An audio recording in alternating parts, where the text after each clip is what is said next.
ஆண்டவராகிய இயேசு கிறிஸ்துவின் நாமத்தினாலே உங்களை எல்லாம் சந்திப்பதில் மிகுந்த சந்தோஷம். நீண்ட நெடுநாளைக்கு பிறகு, ஏறக்குறைய எனக்கு தெரிஞ்சு 10 வருஷம் இருக்கும்னு நினைக்கிறேன். நான் 10 வருஷம் இருக்கு. நெடுநாளைக்கு பிறகு மீண்டுமாக இணைந்து ஊழியம் பண்ணும்படி கர்த்தர் ஒரு கிருபையை தந்திருக்கிறார். இங்கே வருவது மிகுந்த சந்தோஷம். ஊழியத்தின் பாதையில் ஆரம்பித்து தனிப்பட்ட முறையிலும் உங்கள் போதகரோடு கூட ஒரு நல்ல ஐக்கியத்தை ஆண்டவர் ஏற்படுத்தி கொடுத்தார். சில நேரங்களிலே சிலர் செய்கிறதை நாம் மறக்க முடியாது.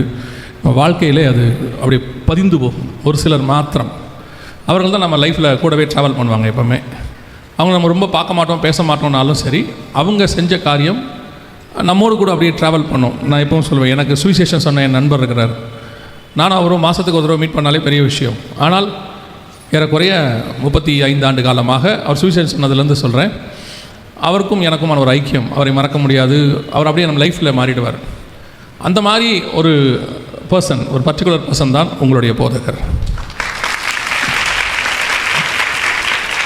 நான் மிகுந்த ஒரு சோதனையின் பாதையில் கடந்து போய் கொண்டிருந்த போது, அந்த நேரத்தில் இங்கிருந்து புறப்பட்டு என்னை பார்க்க அவர் வந்தார். வந்து தனிப்பட்ட முறையில் என்னோட கூட உட்கார்ந்து ஒரு நாள் இரவு முழுவதும் என்னோட தங்கியிருந்து பேசி, அந்த நேரத்தில் அவங்க, நீங்கள் சர்ச்சுக்கு பேர் கம்ஃபர்ட்னு வச்சுருக்கிறீங்க, உண்மையிலேயே அவர் அப்போ தான் கம்ஃபர்ட்டாக பேசினார். ஒரு நாள் ராத்திரி முழுக்க நானும் அவர் நண்பர்கள் எல்லாம் உட்கார்ந்து பேசிகிட்டு இருந்தோம். ஒரு மறுநாள் புறப்படும் போது அவர் சொன்ன அந்த லைன், கடைசியாக சொன்ன லைன் வந்து நான் மறக்க மாட்டேன் கடைசி வரைக்கும். அவர் என்னுடைய அசிஸ்டண்ட் ஒருத்தர் இருந்தார். அவரை கூப்பிட்டு சொன்னார், இந்த நேரத்தில் தான் நீங்கள் பாஸ்டரை பத்திரமா பார்த்துக்கணும். இப்போ தான் பிபி சுகர் எல்லாமே மனுஷனுக்கு வந்துடும். இந்த நேரத்தில் அது வராதபடி அவரை பாதுகாக்க வேண்டியது உங்கள் பொறுப்பு அப்படின்னு அவர் கார் ஏறப்போவும் சொல்லிட்டு போயிருந்தார். அது எனக்கும் காதில் விழுந்துச்சு. அது வந்து சாதாரணமாக ஒரு மனுஷன் இடத்துலேருந்து வராது, உண்மையாக நேசிக்கிற இடத்துல மட்டும்தான் அப்படி வெளிப்படும். ஸோ நாங்கள் 2 பேரும் நிறைய அதுக்கப்புறம் பேசலை. அதுக்கப்புறம் எப்போயாவது ஃபோனில் பேசிப்போம், நேரில் பார்க்கல. ஆனாலும் ஒருத்தருக்கான ஒருத்தர் அன்பும் நேசமும், ஒருத்தருடைய ஊழியத்தை கண்டு ஒருத்தர் சந்தோஷப்படுதலும், அதில் ஒரு பெரிய சந்தோஷம். அற்பமான ஆரம்பம் தான் 2 பேருக்குமே. இன்றைக்கி மீட்டிங்கில் ஒரு 5 நிமிஷம் அதை பற்றி பேசணும். பொதுவாக நான் இன்ட்ரொடக்ஷன் பேசுகிறதில்ல எங்கேயும், எடுத்தோடனே அந்திகிறிஸ்துக்கு போயிடுவேன். என் பையன் சொல்லுவான், நியூ இயர் அன்றைக்கி யாராவது மீட்டிங் கூப்பிட்டாங்கன்னா, உங்களையே நியூ இயர் கூப்பிட்டாங்க அப்படிம்பா. ஏண்டா அண்ணா, நீங்கள் பேச போகிற அந்திகிறிஸ்து 1ஆம் தேதியாக கேட்கணும் அப்படிம்பா. அந்த மாதிரி நான் எடுத்தோடனே நேராக செய்திக்கு போகிற ஆள். ஆனால் சில இடங்களிலே நம் இருதயத்துக்கு ஏற்றவர்கள் இருக்கும் பொழுது நாம் அதை பகிர்ந்து கொள்வது ரொம்ப முக்கியம். 2 பேரும் அற்பமான ஒரு ஆரம்பம் தான். ஆரம்பிக்கும் பொழுது முதல்ல உங்கள் போதகர் மீட்டிங் புக் பண்ணிட்டு 3 நாள் மீட்டிங்க்கு என்னை புக் பண்ணிவிட்டு கூட்டத்தை நடத்திட்டு அவர் வரவே இல்லை. 3 நாளும் மீட்டிங்கே வரல அவர். நானும் கேட்குறேன், வருவார் அப்படின்னு சொல்கிறாங்க. சரி, பெரிய பாஸ்டர் போல் கடைசி நாளில் வந்து அப்படியே ஒரு ஆஃபரிங்கை கொடுத்துட்டு போவார் போல் அப்படின்னு நினச்சி 3ஆவது நாள் மீட்டிங் நடக்கும்போது வாசலில் ஒரு மனுஷன் ஒரு சிவப்பு கலர் ஓவர் கோட் போட்டு நின்றுட்டு இருந்தார். இன்னும் எனக்கு அது மறக்கலை. ஒரு சிவப்பு கலர் ஓவர் கோட் போட்டு வெளியே நிற்கிறார், சர்ச்சுக்கு வெளியே, உள்ளே வரல. நான் ஏன் வெளியே நிற்கிறீங்க, உள்ளே வாங்கன்னு சொல்லாமல் நினைக்கிறேன். ஆனால் பிரசங்கம் பண்ணிகிட்டே இருக்கிறேன். முடிஞ்ச பிறகு தான் தெரிஞ்சது அவர் தான் உங்கள் பாஸ்டர். அவருக்கு 3 நாளும் உடம்பு சரியில்லை. அப்போது அம்மை போட்டிருந்தது, ஸ்மால் பாக்ஸ். ரைட் இல்லை? ஆமாம். ஆனால் கூட்டத்தை நல்லபடியாக முடித்து அந்த 3 நாள் நாங்கள் பேசவே இல்லை, பார்க்கவும் இல்லை. 4ஆவது நாள் ஊருக்கு கிளம்பும் போது தான் அவரை நான் பார்த்தேன். இந்த பாலத்துக்கு அந்த பக்கம் இருந்தது அந்த சர்ச், சின்ன சர்ச். அங்கே தான் முதல்ல நான் வந்தேன். அதுக்கப்புறம் அது கொஞ்சம் பெரிய சர்ச் ஆச்சு. அப்போ அதுக்கு பேர் ஹீலிங் சென்டர் நினைக்கிறேன். 2வது வரும்போது இப்போ கம்ஃபர்ட் சர்ச்சாக மாறி இருக்கிறது. அடுத்து டிரான்ஸ்ஃபர்மேஷன் சென்டராக மாறும், மறுரூபமாகிற இடமாக அது மாறும். இப்போ உங்களை கம்ஃபர்ட் பண்ணிக்கிட்டு இருக்கிறாரு. இனி அடுத்து வருகிற காலங்களிலே பரலோகத்திற்கு மறுரூபமாக்குற இடமாக, மறுரூப மலை போல கர்த்தர் மாற்றுவார். அல்லேலூயா. ஸோ ரொம்ப சந்தோஷம். இங்கே வந்திருப்பது எனக்கு உண்மையிலே மன நிறைவாக இருக்கிறது. ரொம்ப வருஷம் கழித்து இங்கே வந்து நிற்பது, நாங்கள் 2 பேரும் சேர்ந்து ஊழியம் பண்ணுவது என்பது ரொம்ப சந்தோஷம். நாம் இந்த 3 நாட்களும் கர்த்தருடைய வருகை குறித்து தான் பார்க்க போகிறோம். மாலை வேளையிலே கர்த்தருடைய வருகை எவ்வளவு சமீபம் என்பதாக நாம் அறிந்திருக்கிறபடி, சபை என்கிறதான இந்த அமைப்பு கர்த்தர் ஏற்படுத்தினது. அதற்கு முன்னாடி 4000 வருஷமாக அதை ரகசியமாக வைத்திருந்தார் என்று அவர் எழுதார். எபேசியருக்கு எழுதும்போது ரகசியமாக அந்த சபையினுடையதான இந்த காலகட்டம், சபையினுடையதான தேவனுக்கும் சபைக்கும் உள்ளதான உறவு, இது எல்லாமே ரகசியமாக வச்சுருந்தாராம். பழைய ஏற்பாட்டில் யாருக்கும் வெளிப்படுத்தலையாம். ஆனால் அவங்க எல்லாருக்கும் மறைமுகமாக இருந்துச்சு, யாருக்கும் வெளிப்பாடு இல்லை. அப்படி முக்கியமானது தான் சபை. இந்த சபையினுடைய காலம் மாதிரி ஒரு காலத்தை நீங்கள் சரித்திரத்தில் எங்கேயுமே பார்க்க முடியாது. உலகம் உண்டானதுலேருந்து இதுதான் மகிமையான காலம், பூமியினுடைய மகிமையான காலம். நீங்களும் நானும் அந்த காலத்துக்குரியதான ஜனங்கள். கர்த்தர் முன்குறித்து தனக்கென்று தேர்ந்தெடுத்து தன்னோடு கூட வைத்துக் கொள்வதற்கு கர்த்தர் இந்த காலங்களை நியமித்தார். 2000 வருஷத்தை. அதில் தான் நீங்களும் நானும் தேர்ந்தெடுக்கப்பட்டிருக்கிறோம். அப்படிப்பட்டதான ஒரு மகிமையான காலத்துக்குள்ளே ஒரு கர்த்தரால் நடத்தப்படுகிறதான சபை. அப்படி இந்த சபையினுடைய முடிவு என்னவென்றால், இயேசு கிறிஸ்துவின் வருகையோடு கூட தான் முடியும். அது ஆரம்பிக்கும் பொழுதே அதோடைய முடிவு நிர்ணயிக்கப்பட்டது. நான் எங்கே இருக்கிறேனோ அவங்களை அழைத்து கொண்டு நான் அங்கே போவேன். அதான் ஆண்டவர் சொன்னது. ரெண்டாவது, இந்த சபையினுடைய உடன்படிக்கைன்னு நம்ம சொல்கிறோம் இல்லையா, கம்யூனியன் எடுக்கிறோமே. அந்த கம்யூனியன் என்ன சொல்லி எடுக்கிறோம்? நான் வருமளவும் என்னை நினைவு கூறும்படி இதை செய்யுங்கள் என்றார். அப்போ அந்த கம்யூனியனும் அவர் வர வரைக்கும் தான் இருக்கும். பைபிள் எடுத்துக்கோங்க, கடைசியாக என்ன சொல்லி பைபிள் முடியுது? ஆவியும் மனவாட்டியும் வா என்பார்களாக, கேட்கிறவனும். ஸோ அதுவும் வருகையோடு கூட முடிவடைகிறது. அப்போது வருகை தான் இருக்கிறதுலே ரொம்ப இம்பார்ட்டண்ட்டான ஒரு மிக முக்கியம்.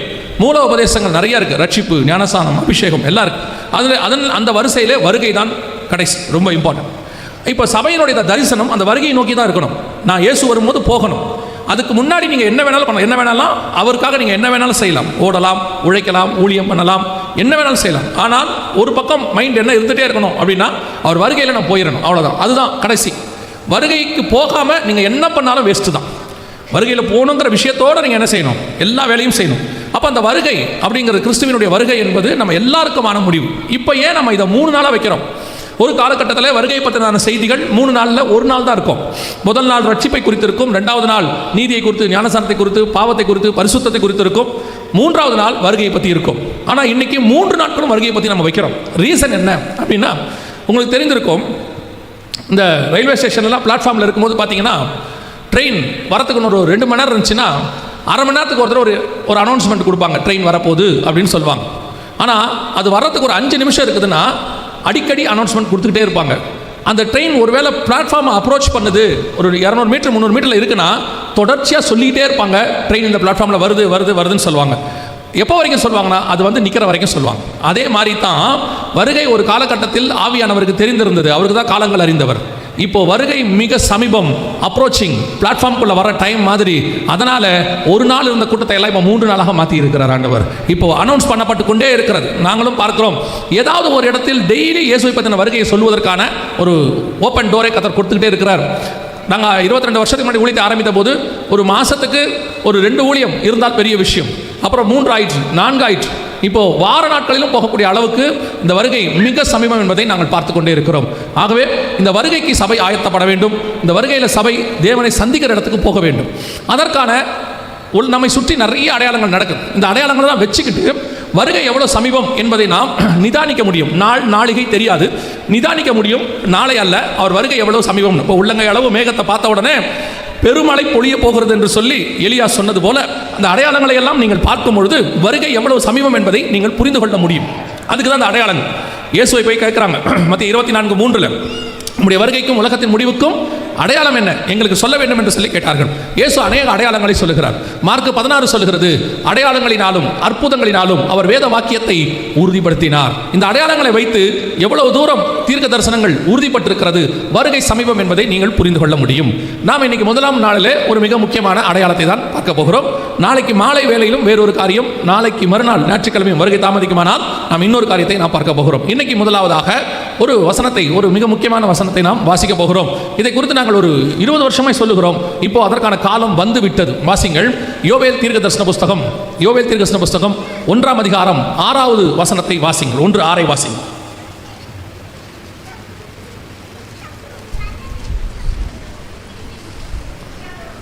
யோவேல் இருக்கா?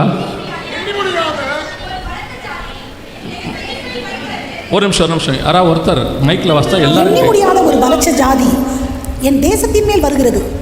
அதன் பற்கள் சிங்கத்தின் பற்கள், துஷ்ட சிங்கத்தின் கடைவாய் பற்கள் அதற்கு உண்டு. கண்களை மூடுவோம். அது என் திராட்சை செடியை அழித்து. போதும், கண்களை மூடுவோம். நல்ல தகப்பனே, சர்வ வல்லமையுள்ள எங்கள் ஆண்டவரே, நாட்களுக்காக உமக்கு ஸ்தோத்திரம். கிருபையுள்ள கரத்தலை தாழ்த்துகிறோம். எங்கே தலை தாழுகிறதோ அங்கேயே நீர் உயர்த்துகிற தேவனாய் இருக்கிறீர். எங்கே நாங்கள் வீழ்த்தப்படுகிறோமோ அங்கேயே எங்கள் நிற்க பண்ணுகிறவராய் இருக்கிறீர். எங்கே நாங்கள் அவமானப்படுத்தப்படுகிறோமோ அங்கேயே எங்களை உயர்த்தி பிடிக்கிறவராய் இருக்கிறீர். எங்கே நாங்கள் ஆண்டவரை மரணித்தோமோ அங்கேயே எங்களை உயிரோடு கூட எழும்பி நிற்க பண்ணுகிறவராய் இருக்கிறீர். தேவனாகிய கர்த்தர் அற்புதத்தின் தேவன், அதிசயத்தின் தேவன், மகத்துவத்தின் தேவன். தாவீது சகலவற்றையும் திருப்பிக் கொண்டான் என்று சொல்லப்பட்டபடி தேவனாகிய கர்த்தர் எங்களுக்கு எல்லாவற்றையும் திருப்பிக் கொடுக்கிற தயவுக்காக உமக்கு நன்றி. இந்த நாளும் அப்படிப்பட்ட ஒரு விசேஷித்த நாளாக இருப்பதற்காக உமக்கு நன்றி ஆண்டவரே. இந்த 1ஆம் நாளிலே கர்த்தர் நீர் எங்களோடு கூட பேசுவீராக, இடைபடுவீராக, உடைய வார்த்தைகளை அனுப்புவீராக. ஆண்டவரே நீர் பேசும், நீர் இடைப்படும். எங்கள் ஆண்டவர் இயேசு கிறிஸ்துவின் நாமத்தில் பிதாவே. அல்லேலூயா. யோவேல் புஸ்தகம் கடைசி காலத்துக்குரியதான காரியங்களை வரிசையாக சொல்லுகிறதான ஒரு புஸ்தகம். நீங்கள் 2ஆம் அதிகாரத்தில் நீங்கள் அந்த யோவேல் புஸ்தகத்தெல்லாம் வாசிக்கும் பொழுது அப்போஸ்தலர் 2ல் மாம்சமான யாவர் மேலும் ஆவியை ஊற்றுவேன்னு அந்த பரிசுத்த ஆவியானவர் ஊற்றப்படக்கூடியதான அந்த காரியத்தை சொல்லும்போது யோவேலுடைய தீர்க்க தரிசனத்தை தான் பேதுரு எழுதுகிறார். கர்த்தருடைய நாள் வரும் என்று பேதுரு எழுதக்கூடிய காரியங்கள் எல்லாமே யோவேல் புஸ்தகத்தில் சொல்லப்பட்ட காரியங்களை தான் சொல்லப்பட்டிருக்கிறது. இந்த யோவேல் புஸ்தகத்துக்கும் கடைசி காலத்துக்கும் நிறைய அடையாளங்கள் இருக்கு.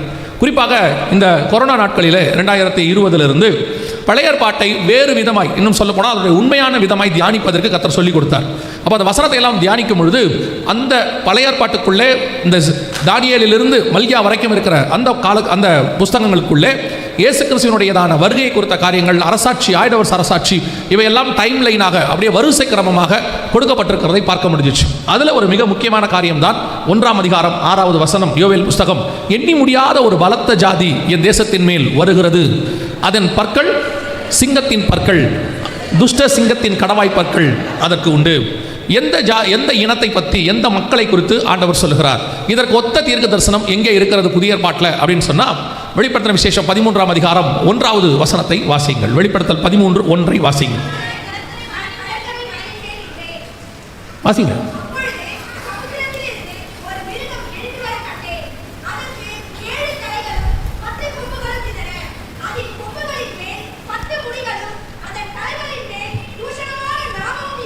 இந்த வசனத்துக்கோ இங்கே ஒரு மிருகம் எழும்பி வந்ததுன்னு இருக்கு இல்லையா, இதுக்கும் யோவேல் 1:5க்கும் என்ன ஒரு ஒத்துமை? ஏன் நம்ம இங்கே வந்தோம் அப்படின்னு கேட்டால், 2வது வசனத்தில் நான் கண்ட மிருகம் சிறுத்தையை போல் இருந்தது, அதன் கால்கள் கரடியின் கால்களை போலவும் அதன் வாய் சிங்கத்தின்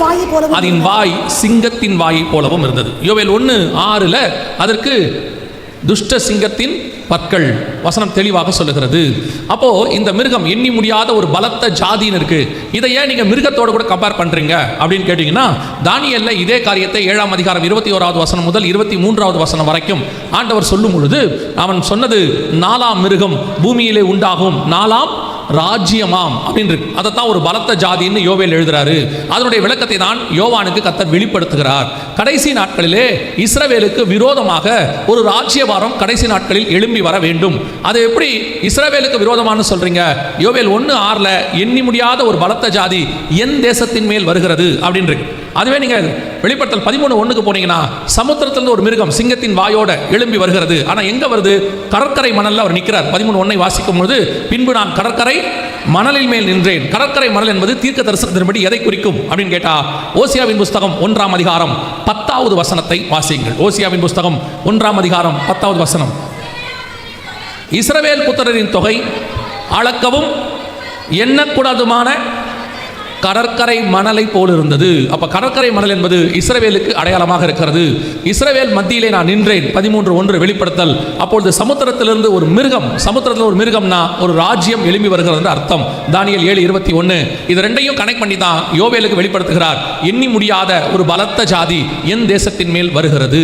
ஆண்டவர் சொன்னபடி கடைசி காலத்தில் ஒரு ராஜ்யம் எழும்பி வர வேண்டும். அந்த ராஜ்யம் இஸ்ரவேலுக்கு விரோதமாக வர வேண்டும்.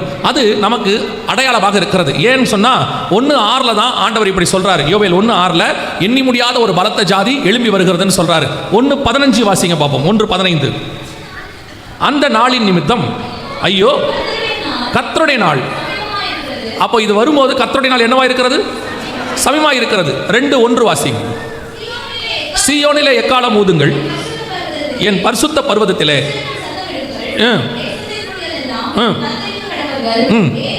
ஏனெனில் கர்த்தருடைய நாள் வருகிறது. அது இந்த ஜாதி எழும்பி வருகிற காலகட்டத்தில் கர்த்தருடைய நாள் எப்படி இருக்கிறது? சமீபமாய் இருக்கிறது. 2 பேதுரு புத்தகம் 3:9-10 இதோ கர்த்தருடைய நாள் இரவிலே திருடன் வருகிற விதமாய் வரும். அப்போ கர்த்தருடைய நாள் வருவதற்கு முன்பதாக ஒரு பலத்த ஜாதி இஸ்ரவேலுக்கு விரோதமாக எழும்ப வேண்டும். வெளிப்படுத்தல் 13:1 அதை சொல்லுகிறது. இப்பொழுது ஒரு பலத்த ஜாதி, அது ஆண்டவர் சொன்னபடி ஒரு பெரிய அரசாங்கம், ஒரு கவர்மெண்ட் எழும்பி இருக்கிறது. ஆண்டவர் சொன்ன அந்த கடைசி நாட்கள் அந்த மிருகம் எழும்பி வருகிறது என்றால், அந்த பலத்த ஜாதி எழும்பி வருகிறது என்றால், அதற்கு பின்னால் கர்த்தருடைய நாள் வருகிறது என்று அர்த்தம். அல்லேலூயா. அதுக்கு பின்னால் கர்த்தருடைய நாள் எப்படி இருக்கிறது? சமீபமாக இருக்கிறது என்று சொல்லி அர்த்தம். அப்ப அந்த எண்ணி முடியாத பலத்த ஜாதி, அந்த ராஜ்யம், அந்த கவர்மெண்ட் எது என்பது நமக்கு தெரிந்தால்தான் அது. ஏன்னா இயேசு பரமேறி போனதுல இருந்து நிறைய ஜாதி பெரிய, அதாவது நிறைய கவர்மெண்ட் எழும்பி இருக்கிறது. இயேசு பரமேறி போன பிறகு ரோம சாம்ராஜ்யம், ரோமத்திலிருந்து ரிஃபார்ம்டு ரோமன் எம்பையர், பைசாண்டியர் எம்பையர் அப்படின்லாம் சொல்லுவாங்க. அதற்கு பிறகு பாசிசம், நாசிசம், கம்யூனிசம், உலகம் முழுக்க எத்தனையோ அரசாங்கங்கள், பலத்த ஜாதி, இப்போ இருக்கிற அமெரிக்கா வரைக்கும் பலத்த ஜாதி எழும்பி இருக்கிறது. அப்படி இருக்கும் பொழுது எதை கர்த்தர் சொல்லுகிறார், எந்த கவர்மெண்ட், எந்த அரசாங்கம் எழும்பி வருகிறது, அதுதான் நமக்கு ரொம்ப முக்கியம். வெளிப்படுத்தின விசேஷம் 13ஆம் அதிகாரம் 1வது வசனத்தில், பின்பு நான் கடற்கரை மணல் மேல் நின்றேன், சமுத்திரத்திலிருந்து ஒரு மிருகம் எழும்பி வர கண்டேன், அதற்கு 7 தலைகளும் 10 கொம்புகளும் இருந்தன. 7 தலைகள் என்றால் எதை குறிக்கிறது அப்படின்னு பார்த்தா, வெளிப்படுத்தின விசேஷம் 17ஆம் அதிகாரம் 9-10 வசனங்களை வாசிங்க.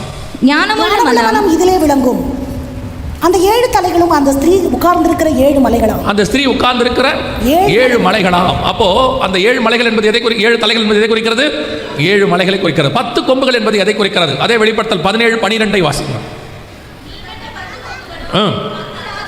10 ராஜாக்களாம். அப்படியானால் கடைசியாக ஒரு ராஜ்யம் எழும்பி வர வேண்டும், அது 10 ராஜாக்களோடு கூட இருக்க வேண்டும், அது கடைசி நாட்களில் எழும்பி பூமியை ஆளுகை செய்ய வேண்டும். இதுதான் வேதம் நமக்கு சொல்லக்கூடியதான ஒரு அடையாளம். பொதுவாக வேதாகமத்தில் நாம் 3 விதமான செய்திகளை பார்க்கிறோம். பரிசுத்த ஆவியானவர் வரும்பொழுது பாவத்தை குறித்தும், நீதியை குறித்தும், நியாய தீர்ப்பை குறித்தும் கண்டித்து உணர்த்துவார். வேத வாக்கியங்கள் எல்லாம் தேவ ஆவியானவராலே அருளப்பட்டது. அப்போ ஆவியானவர் வேத வாக்கியத்தை கொடுத்திருந்தா, வேத வாக்கியங்கள் எல்லாம் இந்த 3 பகுதிக்குள்ள தான் இருக்கும். பாவத்தை குறித்து, நீதியை குறித்து, நியாய தீர்ப்பு குறித்து. இப்போ நீங்கள் எதை வேணால் எடுத்துக்கோங்க, பைபிள் முழுக்க எடுத்துக்கோங்க. உதாரணமாக நான் சொல்கிறேன், பைபிளுடைய முதல் பிரசங்கியார் ஏனோக். அவர் எதை பற்றி பிரசங்கம் பண்ணார்னு யூதா 14-15 சொல்லுது. 1000 பரிசுத்தவான்களோடு தேவன் பூமியை நியாயம் தீர்க்க வருகிறார். முதல் பிரசங்கமே நியாய தீர்ப்பு தான். 2வது பிரசங்கம் நோவாக்குரியது, 10ஆம் தலைமுறை. 2 பேதுருவின் புத்தகம் 2ஆம் அதிகாரம் 5வது வசனம் சொல்லுது, பூர்வ காலத்தையும் தப்ப விடாமல் நோவா நீதியை பிரசங்கித்தவனாகிய நோவா. அவருடைய 2வது பிரசங்கம் நீதியை குறித்து, அது முடிச்சாச்சு. அடுத்து ஆபிரகாமுக்கு என் சொல்லுக்கு கீழ்ப்படிந்தார், மோசேக்கு என் பிரமாணங்களை எழுதி கொடுத்தேன். இது எல்லாமே எதை குறித்து இருக்கிறது அப்படின்னு பார்த்தீங்கன்னா, தண்டனை, நியாய தீர்ப்பு இதை குறித்து இருக்கிறது. அதன் மூலமாக தற்காலிக ஒரு பாவ மன்னிப்பு அதை குறித்து இருக்கிறது. ஆபிரகாம் கர்த்தரை விசுவாசித்தான், அது அவனுக்கு நீதியாக எண்ணப்பட்டது, நீதியை குறித்து இருக்கிறது. இந்த 3ல தான் இருக்கும், அப்படியே முழுக்க இருக்கும். அதோடு இயேசு வந்துட்டார். முதல் பிரசங்கியார் பைபிளில் யோவான் ஸ்நானகன் எதை பற்றி பிரசங்கம் பண்ணார்? மனம் திரும்புங்கள், பரலோக ராஜ்யம் சமீபமாக இருக்கிறது, பாவத்தை குறித்து.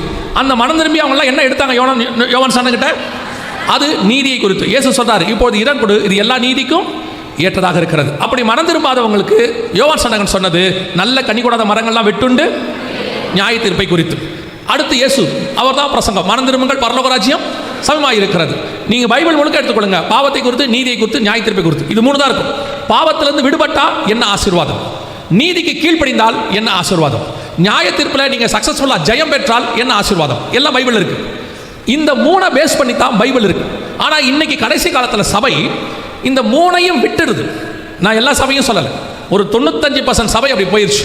இந்த 3ஐயும் விட்டுட்டு, இந்த 3க்கு பின்னாடி இருக்கிற ஆசீர்வாதத்தையும் விட்டுட்டு புதுசாக ஒரு ஆசீர்வாதத்தை பிடிச்சிருக்கிறாங்க. அதுதான் கிரேஸ், கிருபை, ஹைப்பர் கிரேஸ், சூப்பர் கிரேஸ் அப்படின்லாம் சொல்றாங்க. செழிப்பின் உபதேசம் அவங்களுடைய முழுக்க இன்னைக்கு வெறும் ஆசீர்வாதத்துக்குள்ளே போய்விட்டது. ஆசீர்வாதம் இருக்கிறது, பாவத்திலிருந்து விடுபடும் போது கிடைக்கிற ஆசீர்வாதம் என்னவோ அது இருக்கிறது. நீங்கள் நீதிக்கு கீழ்ப்படியும் போது என்ன ஆசீர்வாதமோ அது இருக்கிறது. நீங்கள் நியாய தீர்ப்புக்கு தப்பிக்கும் போது என்ன ஆசீர்வாதமோ அது இருக்கு. ஆனால் 3மே இல்லாமல் நான் பாவம் செய்வேன், ஆனால் ஆசீர்வாதம் இருக்கு. நீ என்ன பாவம் செஞ்சாலும் கவலைப்படாத, கர்த்தர் உன்னை ஆசீர்வதிப்பார். இப்படி ஒரு உபதேசம் பைபிளில் இல்லை. நீ கீழ்ப்படியாமல் போனாலும் கர்த்தர் உன்னை ஆசீர்வதிப்பார், அப்படி ஒரு உபதேசம் இல்லை. நியாய தீர்ப்பில் நீ பாவம் செஞ்சா கூட பரலோகத்துக்கு போகலாம் அப்படிம்பாங்க, ஆசீர்வாதம். அப்படி ஒரு வசனம் பைபிளில் இல்லை. கடைசி காலத்தில் இந்த நூதனமான காரியங்கள் உங்களை வேறு விதமாக திருப்பிடுச்சு. அதனுடைய விளைவு என்னன்னா, நீங்களுமே இப்போ பெரும்பான்மையான கிறிஸ்தவர்கள், ஆவிக்குரியவர்கள் கூட ஆசீர்வாதம் என்பதனுடைய பேக்ரவுண்டு தெரியாமல், எது ஆசீர்வாதம் தெரியாமல் நியாய தீர்ப்பின் வசனங்களை விட்டுட்டீங்க. இதை பற்றி நீங்கள் படிக்கிறதும் இல்லை, விரும்புறதும் இல்லை. இப்போ நீங்கள் எப்படி என்ன உட்காந்து பார்த்துட்டு இருக்கிறீங்களா? நாங்கள்லாம் இதை கேட்க தானே வந்திருக்கிறோம், நியாய தீர்ப்பின் வசனத்தை கேட்க தானே வந்திருக்கிறோம். ஏன்னா நீ ஆசீர்வாதத்தை பற்றி பேச மாட்டேன்னு எங்களுக்கு நல்லா தெரியும். அப்புறம் எதுக்கு நாங்கள் இங்கே உட்காந்துருக்கிறோம்? நியாய தீர்ப்பை பற்றி கேட்க தானே உட்காந்துருக்கோம். ஏன் எங்களை சொல்கிறேன் அப்படின்னு கேட்டால், நான் உங்களையே சொல்லலை, இந்த மைக் வழியாக ஆன்லைனில் சொல்லிட்டு இருக்கேன். வந்த உங்களை அல்ல, வராதவர்களுக்கு சொல்லிட்டு இருக்கேன். அப்படி வச்சுக்கோ. இன்னைக்கு என்ன இருக்குது? ஆசீர்வாதத்துக்கு பின்னால் சபை ஓடுது. ஆசீர்வாதம் இல்லை என்று சொல்லவில்லை, அது கீழானதல்ல, மேலானது, மகிமையானது. இந்த பூமியில் கிடைக்கிறதெல்லாம் என்னை பொறுத்த வரைக்கும் நம்முடைய தேவை, அதை பரலோகம் சந்திக்கிறது. நீங்கள் அந்த தேவையை ஆசீர்வாதமாக பார்த்துட்டீங்க. அதனால் என்ன ஆயிடுச்சுன்னா, மெய்யான ஆசீர்வாத பக்கம் போகாமல் விட்டுட்டீங்க. அதனுடைய விளைவு இப்போ நியாய தீர்ப்பு வரப்போகுது. இந்த நியாய தீர்ப்பு இப்போ யோசிச்சு பாருங்க. நோவா காலத்தில் ஜலப்பிரளயம் வந்துச்சு. காயின் கட்டின கோட்டை, பட்டணம், அதனால் ஏற்பட்டதான வளர்ச்சி எல்லாம் இருந்துச்சு. இப்போ நோவாவுடைய பேழைக்குள்ள இருக்கிறது ஆசீர்வாதமா, நோவின் பேழைக்கு வெளியே இருக்கிறது ஆசீர்வாதமா? உள்ளதான ஆசீர்வாதம். நோவா பேழைக்குள்ள என்ன இருந்துச்சு? வெறும் மிருகங்களும் சாப்பாடும் இருந்துச்சு. இப்போ உங்களை அப்படி விட்டா ஒத்துப்பீங்களா? வெறும் சாப்பாடோடையும் மிருகங்களோடையும் விட்டா நீங்க ஒத்துப்பீங்களா? இப்போ நீங்க என்ன நினைக்கிறீங்கன்னா, ஒரு மிருகத்தோடய வாழ்ந்துட்டு இருக்கிறேன், அதுவே கஷ்டமா இருக்குது இல்லையா? மிருகங்களோட விட்டா எப்படி அப்படின்னு நினைக்கிறீங்க? இல்லை, சொல்றேன், ஒரு மிருகத்தோடையும் சாப்பாடோடையும் உங்களை விட்டுட்டா ஒத்துப்பீங்களா? ஆசீர்வாதம் தெரியுமா? இப்போ நோவாவுக்கு அதுதான் ஆசீர்வாதம். இல்லைன்னா அழிஞ்சு போயிடுவார், செத்து போயிடுவார். அதே மாதிரி தான் உங்களுக்கும் எனக்கும் என்ன தேவையோ அதை பரலோகம் கொடுக்கும். அந்த தேவை தான் நம்முடைய ஆசீர்வாதம், அவ்வளவுதான். ஆனா மெய்யான ஆசீர்வாதம் இனி வருகிறதா இருக்கிறது. பரலோகத்தின் தேவன் அவைகளை நமக்கு வைத்திருக்கிறார். இங்க உங்களுக்கு என்ன தேவையோ அது எல்லாத்தையும் கொடுப்பார், வாட் எவர் இட் இஸ். இப்போ பாருங்க, நம்ம சபையை எடுத்துக்கோங்க. ஆரம்பத்தில் ஒரு இடத்துல நம்ம ஆரம்பிக்கும் போது இவ்வளவு இன்ஃப்ராஸ்ட்ரக்சர் நமக்கு தேவைப்படலை. 2 ஸ்பீக்கர், ஒரு மைக் இருந்தால் போதும். அன்னைக்கு அதுதான் நமக்கு தேவை, அது ஆசீர்வாதமாக இருந்துச்சு. இன்னைக்கு இவ்வளவும் தேவைப்படுது. இவ்வளோ இருந்தால் தான் இவ்வளோ பேருக்கு பேச முடியும். இது ஆசீர்வாதம் இல்லை, தேவை. கர்த்தர் ஆசீர்வதிச்சிருக்கிறார், அவ்வளோதான். நாளைக்கு இதை விட அதிகமாக தேவைப்படும். அதை வாங்குறதுக்கு க்ரோர்ஸ் கூட செலவாகும். பரலோகத்தை பொறுத்த வரைக்கும் அது கோடியா லட்சமா இல்லை, தேவையா தேவையில்லையா, அவ்வளோதான் முக்கியம். ஆனா உங்களுடைய என்னுடைய தேவை என்ன தெரியுமா? இந்த தேவை அல்ல, என்னுடைய தேவை என் ஆத்மாவுக்குரியதா இருக்கிறது, அது இனி வருகிறதா இருக்கிறது. இன்னைக்கு இதில் தான் உங்களை டைவர்ட் பண்ணிட்டாங்க. ஒரு உலக கூட்டம் உங்களை டைவர்ட் பண்ணிட்டு, நீ என்ன வேணாலும் கேளு, எது வேணாலும் கேளு, உனக்கு ஆண்டவர் தருவாரு அப்படிங்கிறாங்க. உங்களுக்கு என்ன தேவை என்பதை உங்கள் பரமபிதா முன்பே அறிந்திருக்கிறார். அவருக்கு தெரியாதா? உங்களுக்கு என்ன கலர் கொடுக்கணும்னு தெரிஞ்சவருக்கு என்ன கலர் கார் கொடுக்கணும்னு தெரியாதா? அவர்கிட்ட போய் இந்த கலர் கார் வேணும்னு நீங்க கேட்பீங்களா? அதுதான் அவங்க சொல்றாங்க. கேட்கும்போது ஆண்டவர்கிட்ட ஸ்பெசிஃபை பண்ணி கேளுங்க, இதை பர்டிகுலரா கேளுங்க, அப்பதான் ஆண்டவர் தருவார். எதுக்கு? அவருக்கு என்ன தெரியாதா? நமக்கு என்ன தாய் கொடுக்கணும், என்ன தகப்பன் கொடுக்கணும், நமக்கு தோலுக்கு என்ன கலர் கொடுக்கணும் தெரிஞ்ச ஆண்டவருக்கு நம்ம சுத்தி என்ன தேவை என்பதையும் அவர் அறிந்திருக்கிறார். இன்னைக்கு ஒரு கூட்டம் உங்களை டைவர்ட் பண்ண பார்க்குது. ஏன்னா உங்களை இதை கேட்க சொல்லிட்டா நீங்க அதை கேட்க மாட்டீங்க. சொல்றது புரியுதா? உங்க பையனுக்கு நீங்களே சொல்லுவீங்கல்ல, இப்படி விளையாடிட்டே இருந்தா எப்படா படிப்ப? ஒன்று விளையாடணும், இல்லைன்னா படிக்கணும். ஒன்று நீங்க உலகத்தை தேடணும், இல்லை பரலோகத்தை தேடணும். ரெண்டையும் சேர்த்து உங்களால் செய்யவே முடியாது. 2 நினைவுகளால் குந்தி நடக்கவே முடியாது. பழைய புதிய திராட்சரசத்தை பழைய துருத்தியில ஊத்தவே முடியாது. கர்த்தர் தெய்வமானால் கர்த்தரிடத்தில் வாங்கள், பாகால் தெய்வமானால் பாகால் இடத்தில் போங்கள். நான் இப்பொழுது உங்களுக்கு கர்த்தருடைய சமூகத்திலிருந்து கர்த்தருடையதான ஸ்தானாதிபதியாய் நின்று சொல்லுகிறேன், உங்கள் தேவைகள் அத்தனையும் சந்திக்க பரலோகம் போதுமானதாக இருக்கிறது. The heavenly government will give whatever you need. அதை அனுபவித்தவன் என்கிறதான முறையில் பிராக்டிக்கலாக நான் சொல்லுகிறேன். நான் இயேசு கிறிஸ்துவை 33 வருஷத்துக்கு முன்பாக கரங்களை பிடித்தேன். ஒரு நிமிஷம் கூட இயேசு எனக்கு கெட்டவராக இருந்ததே கிடையாது. 33.5 வருஷமும் கர்த்தர் எனக்கு நல்லவராகவே இருந்திருக்கிறார். என் தேவைகள் அத்தனையும் சந்தித்திருக்கிறார். நான் கேட்காமலே எனக்கு என்ன வேண்டும் என்பதை முன்பதாகவே தந்திருக்கிறார். அப்படி இருக்கிற என் தேவன்கிட்ட போய் நான் கேட்க வேண்டிய அவசியமே எனக்கு இருக்காது. நான் கேட்க வேண்டியதெல்லாம் என்ன தெரியுமா? மேலானவைகள், பரலோகத்துக்குரியவைகள், மகிமையானவைகள். அப்படி ஒரு காரியம்தான். நியாய தீர்ப்பின் மூலமாக எனக்கு என்ன ஆசீர்வாதம் கிடைக்கும் ஆண்டவரே, அதைத்தான் பரிசுத்தவான்கள் அத்தனை பேரும் செஞ்சாங்க. இனி வரும் பலன் மேல் நோக்கமாகி எனக்கொன்று நியமிக்கப்பட்டிருக்கிறது, அதை நான் வாஞ்சையாய் தொடர்கிறேன். அதை அல்ல, அதிலும் மேன்மையான பரமதேசத்தையே அவன் நாடினான். அவங்களுடைய பார்வையெல்லாம் இனி வரதா இருந்துச்சு. இன்னைக்கு உங்க கடைசி காலத்தில் உபதேசம் என்னவாயிருச்சு? உங்களை கீழே பார்க்க சொல்றாங்க. பொதுவாக பாருங்க, இயேசு கிறிஸ்துவ 3 இடத்துக்கு பிசாசு கூட்டிட்டு போவான். இந்த செய்திக்கு இதுக்கு சம்பந்தம் இல்லை, ஏன் கர்த்தர் யாருக்கு பேசுறாருன்னு தெரியல. பிசாசு 3 இடத்துக்கு இயேசு கூட்டிட்டு போவான். 4ஆம் அதிகாரம் மத்தியில் இருக்கு, கூட்டிட்டு போவான். முதல்ல சொல்ற வார்த்தை, வனாந்தரத்தில் வச்சு இந்த கல்லுகளை அப்பமாக்கி புசியும். இப்போ நல்லா கவனிங்க, கல் எங்க இருக்கும்? கீழே இருக்கும். இப்போ இயேசு அதை ஜெயிச்சிட்டார். அடுத்த எங்க கூட்டிட்டு போனா? தேவாலயத்தின் உப்பரக்கிக்கு. இப்போ என்ன சொன்னான்? தாழ குதியும். எங்க குதிக்க சொல்றான்? கீழே. அதையும் இயேசு ஜெயிச்சிட்டாரு. இப்போ எங்க கூட்டிட்டு போனான்? மலையின் உச்சிக்கு, சிகரத்துக்கு. இப்போ என்ன சொன்னான்? பூமியில் உள்ள அத்தனையும் காட்டினா. அதுவும் எங்க தான் இருக்குது?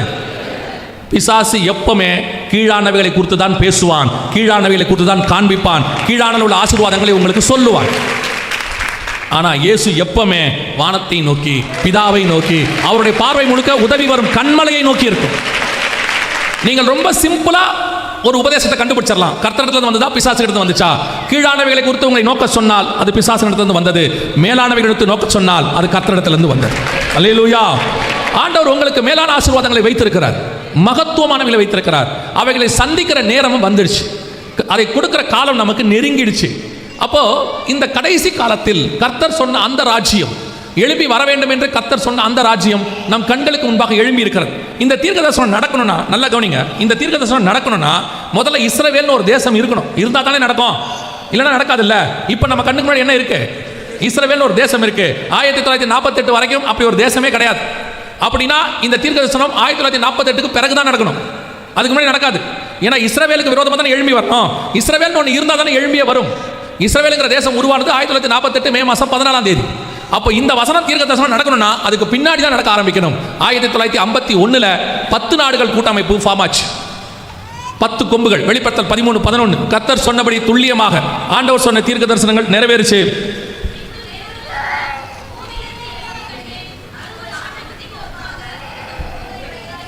நல்லா கவனிங்க. பின்பு வேறொரு மிருகம் பூமியிலிருந்து எழும்ப கண்டேன். இல்லை, வெளிப்படுத்தல் 13:1. ஆண்டவர் சொன்னபடியே அந்த 10 கொம்புகளோடு கூட ஒரு ராஜ்யம் எழும்பி வந்துச்சு. இதுதான் யூரோப்பியன் யூனியன் என்று சொல்லக்கூடியதான 10 நாடுகள் கூட்டமைப்பு. இன்னைக்கு 2004 வேதத்தை வாசிக்கும் போது கர்த்தர் சில காரியங்களை சொல்லி கொடுத்தார். இந்த ராஜ்யங்கள்லாம் எழும்புது, இதுதான் வேதத்தில் சொன்னதுன்னு சொல்லி.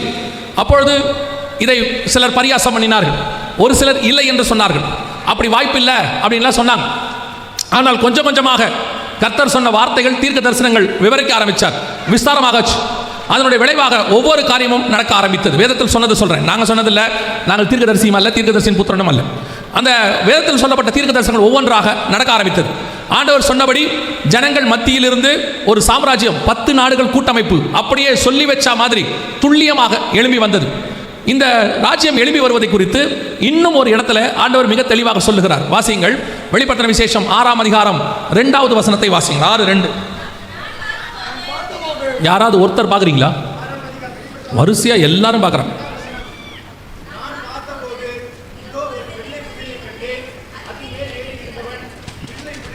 ரெண்டு குதிரையும் இப்படி ஓடுது பாருங்க. ஏதாவது ஒரு குதிரை நிற்கலாம் இல்லை, ஆனால் இந்த குதிரை எதையுமே கண்டுக்கல பாருங்க. இடதுபுறம் வலதுபுறம், அவர் இந்த உலகத்திலே இல்லை. இப்போ அவர் நீங்களே வாசிங்க பிரதர், திரும்பி 6:2.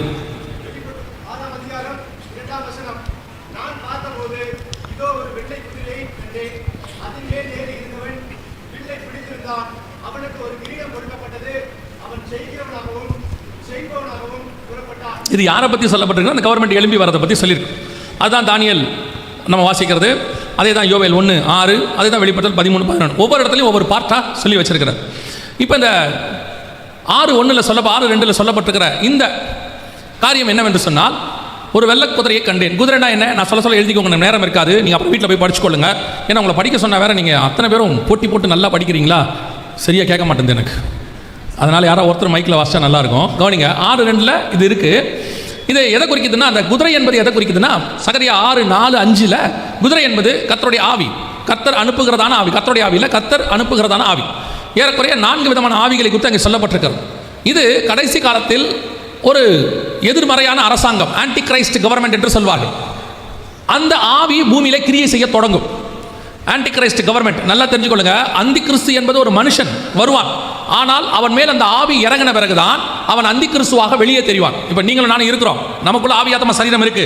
ஆனால் பரிசுத்த ஆவியானவர் வந்த பிறகுதான் நாம் ஆவிக்குரியவர்களாக மாறுகிறோம். அது வரைக்கும் ஆவிக்குரியவர்கள் என்ன செய்யல, மாறல. இயேசு கிறிஸ்து பரிசுத்த ஆவியிலேயே பிறந்தவர், ஆனால் அவர் மேல் ஆவியானவர் வந்து இறங்கினார் அப்படின்னு இருக்கு. அதே மாதிரி தான் அந்தி கிறிஸ்துங்கிற ஒரு மனுஷன் இருப்பான், அவன் மேல அந்த ஆவி வந்து இறங்கினாதான் அவன் அந்தி கிறிஸ்துவாக உலகத்துக்கு வெளிப்படுவான். அந்த ஆவியை குறித்து 2 தெசலோனிக்கேயர் 2ஆம் அதிகாரம் 3 முதல் 9 வசனத்தில் இருக்கு. வீட்டில் போய் வாசிச்சு கொள்ளுங்க. 3லேருந்து 9 வரைக்கும் இருக்கு. இப்போ இந்த ஆன்டிகிரைஸ்டுடைய கவர்மெண்ட் பூமியில தொடங்கும் பொழுது அல்லது ஆரம்பிக்கும் பொழுது எப்படி ஆரம்பிக்கும் அப்படின்னு கேட்டீங்கன்னா, ஒரு வெள்ளை குதிரையில் ஆரம்பிக்கும் அப்படின்னு இருக்கு. வெள்ளை கலர் என்பது உங்க எல்லாருக்கும் நல்லா தெரியும். வெள்ளை கலர் என்பது உலகத்தை பொறுத்த வரைக்கும் எதை குறிக்கிறது? சமாதானத்தை குறிக்கிறது. அந்த கவர்மெண்ட் புறப்படும் போது எப்படி புறப்படும்? சமாதானமாய் புறப்படும். இது எப்படி நீங்க சொல்றீங்க வெள்ளை கலர்ங்கிறது சமாதானத்தை தான் குறிக்குதா அப்படின்னு கேட்டா, தானியேல் புஸ்தகம் 11ஆம் அதிகாரம் 21வது வசனத்தை வாசிங்க. தானியேல் 11:21. அவன் ஸ்தானத்தில் அவமதிக்கப்பட்டவன் ஒருவன் எழும்புவான், இவனுக்கு ராஜ்யபாரத்தின் மேன்மையை கொடாதிருப்பார்கள், ஆனாலும் அவன் சமாதானமாய் நுழைந்து இச்சகம் பேசி ராஜ்யத்தை கட்டிக்கொள்வான். அதுதான் 6:2 அவனுக்கு ஒரு கிரீடம் கொடுக்கப்பட்டது, ராஜ்யத்தை கட்டிக்கொள்வான், அரசாங்கம் அவனுக்கு கொடுக்கப்படும். ஆனா புறப்படும் போது எப்படி புறப்படும்? முதல்ல சமாதானமாய் நுழைந்து வெள்ளைக்கலர் குதிரை புறப்படும் அப்படின்னு இருக்கு. இதே காரியம் அவன் ஜெயிக்கிறவனாகவும் ஜெயிப்பவனாகவும் புறப்பட்டான். 6:2 இருக்கு. வெளிப்படுத்தல் 13 7வது வசனத்தில் மேலும் பரிசுத்தவான்களுடைய யுத்தம் பண்ணி அவர்களை ஜெயிக்கும்படி அதற்கு அதிகாரம் கொடுக்கப்பட்டதும் அல்லாமல் ஒவ்வொரு கோத்திரத்தின் மேலும் பாஷைக்காரர் மேலும் ஜாதிகள் மேலும் அதற்கு அதிகாரம் கொடுக்கப்பட்டது. அப்போ வெளிப்படுத்தல் 13:7-1, வெளிப்படுத்தல் 6:1-2, இந்த தானியேல் 11:21 எல்லாம் ஒரே காரியத்தை சொல்லுது. யோவேல் 1:6 அத்தனையும் ஒரு விஷயத்தை சொல்லுகிறது. இப்போ இந்த கவர்மெண்ட் பூமியில தொடங்கும் பொழுது சமாதானமாய் தொடங்கணும். இது எப்போ வரணும்? இஸ்ரவேல் வந்த பிறகு வரணும். இஸ்ரவேல் வந்தது 1948, யூரோப்பிய யூனியன் வந்தது 1951. 10 நாடுகளாக ரிஜிஸ்டர் ஆனது. அவங்க கொஞ்சம் கொஞ்சமாக 3, 6, 9 ஆகி கடைசியாக 10 மாறினாங்க. 10 மாறினது 1951. அவர்கள் சமாதானமாய் நுழைந்து, கவனிங்கள் இந்த வீடியோவை பாருங்க. இல்லையா இல்லையா ஏன் அப்படி வராது? சரி, நீங்கள் ஊமை படம் பாருங்கள். அவர் என்ன சொல்கிறாரு அப்படின்னு கேட்டிங்கன்னா, கவனிங்க, அவர் இங்கிலீஷில் சொல்கிறாரு. நான் சொல்கிறேன் அவர் என்ன சொல்கிறாரு, நம்புங்கண்ணே.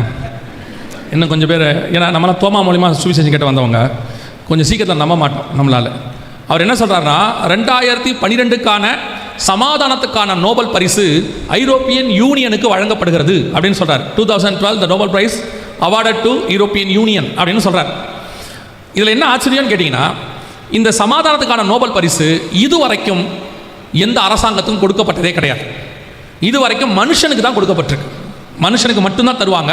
இதுவரைக்கும் எந்த அரசாங்கத்துக்கும் தரல. இதான் ஃபர்ஸ்ட் டைம் ஒரு அரசாங்கத்துக்கு சமாதானத்துக்கான நோபல் பரிசு கொடுக்கப்பட்டது. நோபல் பரிசு ஆரம்பித்த வரலாறுலேருந்து ஃபர்ஸ்ட்லேருந்து ஏறக்குறைய 100 வருஷமாக அது இது வரைக்கும் எந்த ஒரு மனுஷனுக்கு தான் தந்திருக்கிறாங்க, இந்த அரசாங்கத்துக்கு தரல. இதான் ஃபர்ஸ்ட் டைம். கர்த்தர் சொன்னபடி ஒரு எண்ணி முடியாத பலத்த ஜாதி, வெள்ளக்கலர் குதிரை சமாதானமாய் நுழைந்து ராஜ்யத்தை கட்டிக்கொள்ளக்கூடிய அரசாங்கம் புறப்பட்டுச்சு. இவர்கள் இன்னைக்கு உலகத்தில் மிகப்பெரியதான அரசாங்கமாக வளர்ந்திருக்கிறார்கள். ஆண்டவர் சொன்னபடி துல்லியமாய் நம் கண்களுக்கு முன்பாக கடைசி காலத்தில் வரவேண்டிய அரசாங்கம் கவர்மெண்ட் எழும்பி விட்டது. 100% நம் கண்களுக்கு முன்பாக எழும்பிருச்சு. 1951 ஆரம்பிச்சு 2012 சமாதானத்துக்கான நோபல் பரிசு வாங்கி இன்னைக்கு உலக வல்லரசாக இவர்கள் தான் மாறி இதில் வரக்கூடிய கடைசி ராஜா தான் அந்தி கிறிஸ்து. அவன் வருவதற்கு முன்பதாகத்தான் உங்களையும் என்னையும் மீட்க வருவேன் என்று இயேசு வாக்கு பண்ணி இருக்கிறார். அல்லேலூயா. அந்த கிறிஸ்துவின் வருகை மிக சமீபம்னு சொல்றதுக்கு முன்னாடி இவங்க வரணும். இந்த அரசாங்கத்தில் கடைசியா அந்தி கிறிஸ்து வரணும். லாஸ்ட் பர்சன், லாஸ்ட் கிங், அவன் வரதுக்கு முன்னாடி தான் ஆர்டர் வரணும். இப்போ இந்த கவர்மெண்ட் வந்துருச்சு. நம்ம கண்களுக்கு முன்பாக எழும்பி இருக்கிறது 10 நாடுகள் கூட்டமைப்பு, ஐரோப்பியன் யூனியன். வேதம் சொன்னபடி துல்லியமாய் தீர்க்க தரிசனம் நிறைவேறி விட்டது. இப்போ இந்த கவர்மெண்ட் தான் அது அப்படிங்கிறதுக்கான என்ன ப்ரூஃப் அப்படிங்கிறதா நம்ம என்ன செய்ய போகிறோம், இப்பொழுது பார்க்க போகிறோம். கவனிங்கள், இந்த 10 நாடுகள் கூட்டமைப்பு இப்போ என்ன, இதான் யூரோப்பியன் யூனியன். நீங்கள் பார்க்குறது இந்த 10 நாடுகள் யார் யாரெல்லாம் இருக்கிறாங்க அப்படின்னு நீங்கள் பார்க்கணுன்னா, இவங்க தான் அந்த 10 நாடுகள். இதில் இருக்கக்கூடியவங்க. ஒருவேளை நீங்கள் கேட்கலாம், யூரோப்பியன் யூனியனில் 28, 29 நாடு இருக்குது, நீங்கள் 10 நாடுன்னு சொல்கிறீங்களே எப்படி? ஒருவேளை நீங்களாம் உட்காந்து இந்த கூகுள் போட்டு பார்த்துருவீங்க, நெட் உட்காந்து. நான் ஒரு மீட்டிங்கு போயிருந்தேன், பின்னாடி ஒரு 10 பசங்க உட்காந்து அவனுங்க பாட்டு ஃபோன் பார்த்துக்கிட்டே இருந்தாங்க. எனக்கு இந்த மீட்டிங்கில் ஃபோன் பார்த்தா கொஞ்சம் கோவம் வரும். என்னடா செய்தி கேட்காம ஃபோன் பார்க்குறாங்களேன்னு. அவங்க உட்காந்து ஃபோன் பார்த்துட்டு இருந்தாங்க. சரி விட்டுட்டேன். முடிஞ்ச பிறகு வந்தோடனே அந்த 10 பேர் வந்தாங்க. நீங்கள் சொல்கிறதெல்லாம் கரெக்டாக தான் இருக்குது அப்படின்னு. நான் என்ன இவனுங்க சர்டிஃபிகேட் கொடுக்குறானுங்கன்னு எப்படி தம்பி சொல்கிறேன்னு. இல்லை எல்லாத்தையும் உட்காந்து பார்த்துக்கிட்டு இருந்தோம், எல்லாம் கரெக்டாக தான் இருக்குது. மாற்றி சொல்லக்கூட முடியாது போல். இப்போ எல்லாம் கூகுள் பண்ணி வச்சுருக்கிறான். அதில் வேற ஒவ்வொன்றையும் செகண்டுக்கு செகண்ட் பார்த்துட்றாங்க. அதனால் நீங்கள் இப்போ பாருங்கன்னு சொல்லலை, நம்புங்கன்னு சொல்கிறேன். 10 நாடுகள் கூட்டமைப்பு இன்றைக்கும் இருக்குது. ஆனால் அது நீங்கள் பார்க்கணும்னா எப்படி போய் பார்க்கணும்? வெஸ்டர்ன் யூரோப்பியன் யூனியன் போகணும். WEU அப்படின்னு போட்டிங்கன்னா இந்த 10 நாடுகள் அங்கே இருக்கும். நீங்கள் நினைக்கக்கூடியதான அந்த 10 நாடுகள் இப்போ யாராக இருக்கிறாங்க அப்படின்னு பார்த்தீங்கன்னா, இவங்க தான் அந்த 10 நாடுகள். இவங்க தான் அந்த 10 நாடுகளாக இருக்கிறாங்க. இவங்களில் Germany, Spain, France, Portugal, Switzerland, England, Italy, இப்போது பெல்ஜியம், லக்சம்பர்க், நெதர்லாந்து, ஒரு 3 நாடு இருக்குது. இவங்கெல்லாம் சேர்ந்து இன்றைக்கி என்னவா இருக்கிறாங்கன்னா இந்த ஐரோப்பா யூனியன் என்று சொல்லி வந்திருக்கிறார்கள். நம் கண்களுக்கு முன்பாக இவர்கள் தங்கள் ராஜ்யபாரத்தை கொண்டு வந்து விட்டார்கள். இவங்க தான் அந்த 10 நாடுகள் கூட்டமைப்பு. இவங்களை தான் நீங்கள் வெஸ்டர்ன் யூரோப்பியன் யூனியன் அப்படின்னு சொல்லி நீங்கள் போய் பார்க்க முடியும். கர்த்தர் சொன்னபடி கடைசி ராஜ்யம் எழும்பிருச்சு. இப்போ இவர்கள் எப்படி உலகத்தை தங்கள் கண்ட்ரோல் கீழே கொண்டு வந்து 7 வருஷம் உலகத்தை உபத்திரவ காலமாக நடத்துவார்கள். அந்தி கிறிஸ்துவின் ஆட்சி அவன் நடத்துவான் 7 வருஷம் உபத்திரவமாக. அதுக்கு முன்னாடி இவர்கள் செய்ய வேண்டியதெல்லாம் என்ன? ஏன்னா வெளிப்படுத்தல் 17, 12, 13 இந்த 10 பேர் முன்னாடியே வந்துருவாங்க, வந்து ரெடி பண்ணி அவன் கையில் எல்லாத்தையும் கொடுப்பாங்க அப்படின்னு வாசிங்க. வெளிப்படுத்தல் 17, 12 வாசிங்க. நீ கண்ட 10 கொம்புகளும் 10 ராஜாக்களாம், இவர்கள் இன்னும் ராஜ்யம் பெறவில்லை. அப்போ வசனம் எழுதும்போது இன்னும் ராஜ்யம் பெறவில்லை. இவர்கள் மிருகத்துடனே கூட 1 மணி நேரம் அளவும் ராஜாக்கள் போல அதிகாரம் பெற்றுக் கொள்கிறார்கள். இவர்கள் ஒரே யோசனை உள்ளவர்கள். நல்லா கவனிங்க, இவர்கள் எல்லாரும் என்னது? ஒரே யோசனை உள்ளவர்கள். இந்த வசனத்தை லைன் பை லைனா இப்ப நம்ம பார்க்க போறோம். இவர்கள் எல்லோரும் எப்படி இருக்கிறார்கள்? ஒரே யோசனை உள்ளவர்களாக இருக்கிறார்கள். அப்படின்னு பாத்தீங்கன்னு சொன்னா, இந்த 28 நாடுகளும் 1951க்கு முன்னாடி தனித்தனியாக இருந்தார்கள். ஐரோப்பாக்குள்ள ஏறக்குறைய 28-29 நாடுகளாக தனியாக இருந்தாங்க. 51ல் 10 நாடாக மாறினாங்க. அதற்கு பிறகு மற்ற நாடுகள்லாம் இணைய தொடங்கிச்சு. ஆனால் தொடங்கின பிறகு இவங்க சொல்லிட்டாங்க, நாங்கள் 10 நாடுகளாக தான் தலைமையாக இருப்போம், மற்றவங்கெல்லாம் எங்களுக்கு கீழே தான் இருக்கணும் அப்படின்னு சொல்லி அந்த வீட்டோ பவர் மாதிரி ஒரு 10 நாடுகள் தலைமையில் உட்காந்துக்கிட்டாங்க. அவங்க தான் அந்த 10 நாடுகள். இதை பற்றியும் தானியேல் 2:41 முதல் 44 வசனத்தை நீங்கள் வாசிக்கும் போது, இவர்கள் மற்ற மனுஷரோட சம்பந்தம் கலப்பார்கள். 43 இருக்கு, மற்ற மனுஷரோட சம்பந்தம் கலப்பார்கள், ஆகிலும் களிமண்ணோடு கூட இரும்பு கலவாதது போல இவர்கள் ஒருவரோடு ஒருவர் ஒட்டி கொள்ளாதிருப்பார்கள் அப்படின்னு இருக்கு. இவங்க 10 பேர் தனியாக இருப்பாங்க, மற்ற ஒரு 19 பேர் இவங்களோட சேர்ந்து இருக்கிறாங்க. அத்தனை பேரும் இணைஞ்சிருப்பாங்க, ஆனால் இந்த 10 மட்டும் தனியாக இருக்கும். அதான் இவர்கள். ஆனால் இவர்கள் அத்தனை பேரும் ஒரே யோசனை உள்ளவர்கள். 2000 அந்த ஒரே யோசனை உள்ளவர்கள் என்பதற்கான மிக முக்கியமான முன்னெடுப்பு நடந்துச்சு. 2001 அது நடந்துச்சு. என்னன்னு கேட்டா, அந்த 29 நாடுகளுக்குள்ள 28 நாடுகளுக்குள்ள ஒரு கரன்சி கொண்டு வந்தாங்க. ஒன் கரன்சி அப்படின்னு கொண்டு வந்தாங்க. இந்த ஒன் கரன்சி அப்படின்னா என்ன அப்படின்னு கேட்டீங்கன்னு சொன்னா, 28 நாட்டுக்கும் ஒரே பணம் சாத்தியமே கிடையாது.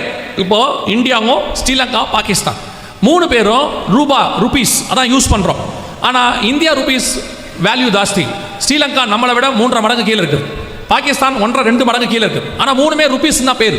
ஆனால் இது 3ஐயும் இணைக்கலான்னு கேட்டால் 3 நாடு ஒத்துக்காது. நாங்கள் எங்கள் கரன்சி என்ன பண்ணிக்கிறோம் வச்சுக்கிறோம்னு சொல்லுவாங்க.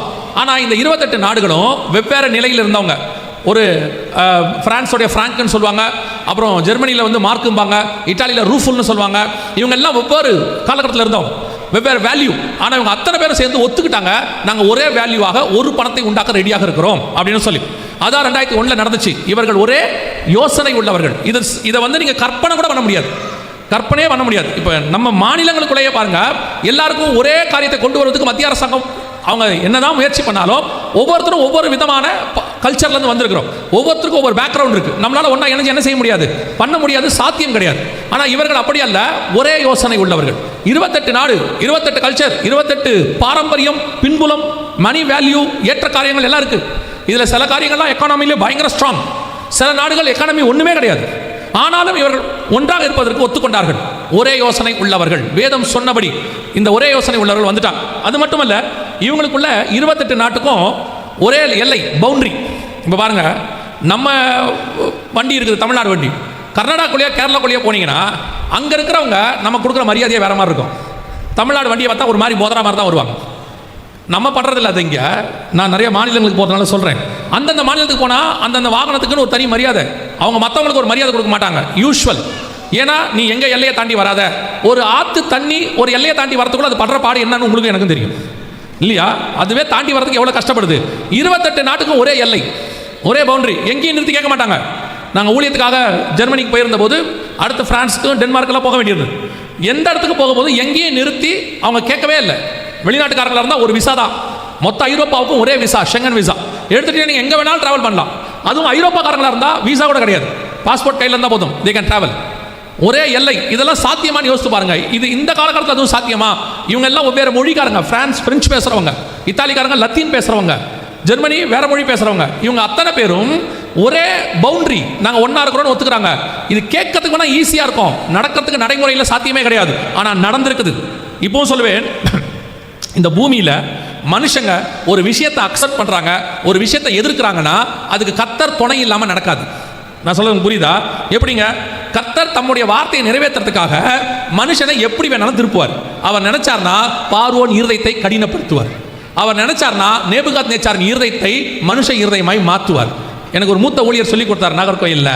அவரை பார்க்க போய் சொல்லுவார், பாஸ்டர் எதை பற்றி கவலைப்படாதீங்க, கர்த்தர் நினைச்சா மனுஷ இருதயத்தை சுற்றி திருப்புற மாதிரி திருப்புவார். நான் 100% அதை நம்புவேன்.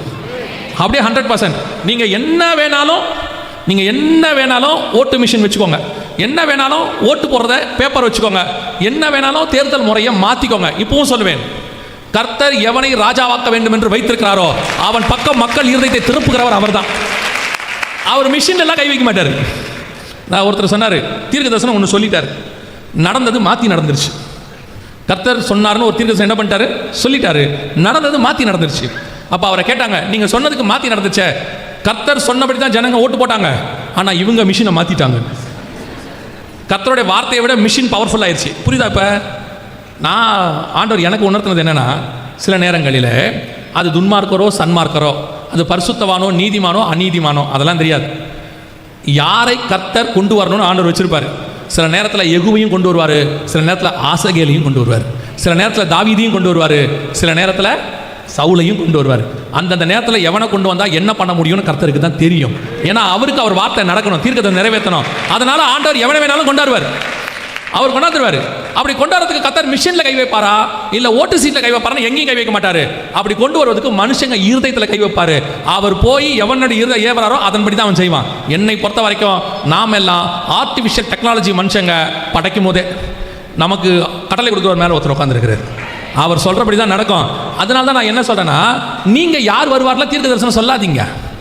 நீங்களை போய் கேட்கவும் கேட்காதீங்க. அடுத்த வருஷம் யார் வருவா வெயிட் பண்ணிங்கன்னா உங்களுக்கே தெரியும். இப்போ நீங்கள் கேட்டு என்ன பண்ண போகிறீங்க? சிலர்லாம் போய் சும்மாவே இருக்க மாட்டாங்க. அப்படியே ஒரு 6 மாதம் ஆனவுடனே ஏதாவது ஒரு தீர்க்கதரிசியை போய் கேட்டு, என் வயிற்றில் ஆண்டவர் எனக்கு என்ன குழந்தை கொடுப்பார். நான் சொல்வேன் 4 மாதம் வெயிட் பண்ணால் உங்களுக்கே தெரியும். இப்போ அதுக்கு முன்னாடி அர்ஜென்ட் என்ன பண்ண போகிறீங்க? அப்படியே உங்களுக்கு ஒரு குழந்தை கொடுக்கணும்னா அவரே சொல்லிட்டு போகிறார், உங்ககிட்டயே சொல்லிட்டு போகிறாரு. ரெபேக்காள்ட்ட சொன்ன மாதிரி இவங்க போய் கேட்க, அவர் கண்ணை மூடி சுருக்கி பார்க்குறாரு. 10 நிமிஷம் ஸ்கேன் சென்டரில் பார்க்குற மாதிரியே பார்க்குறாரு.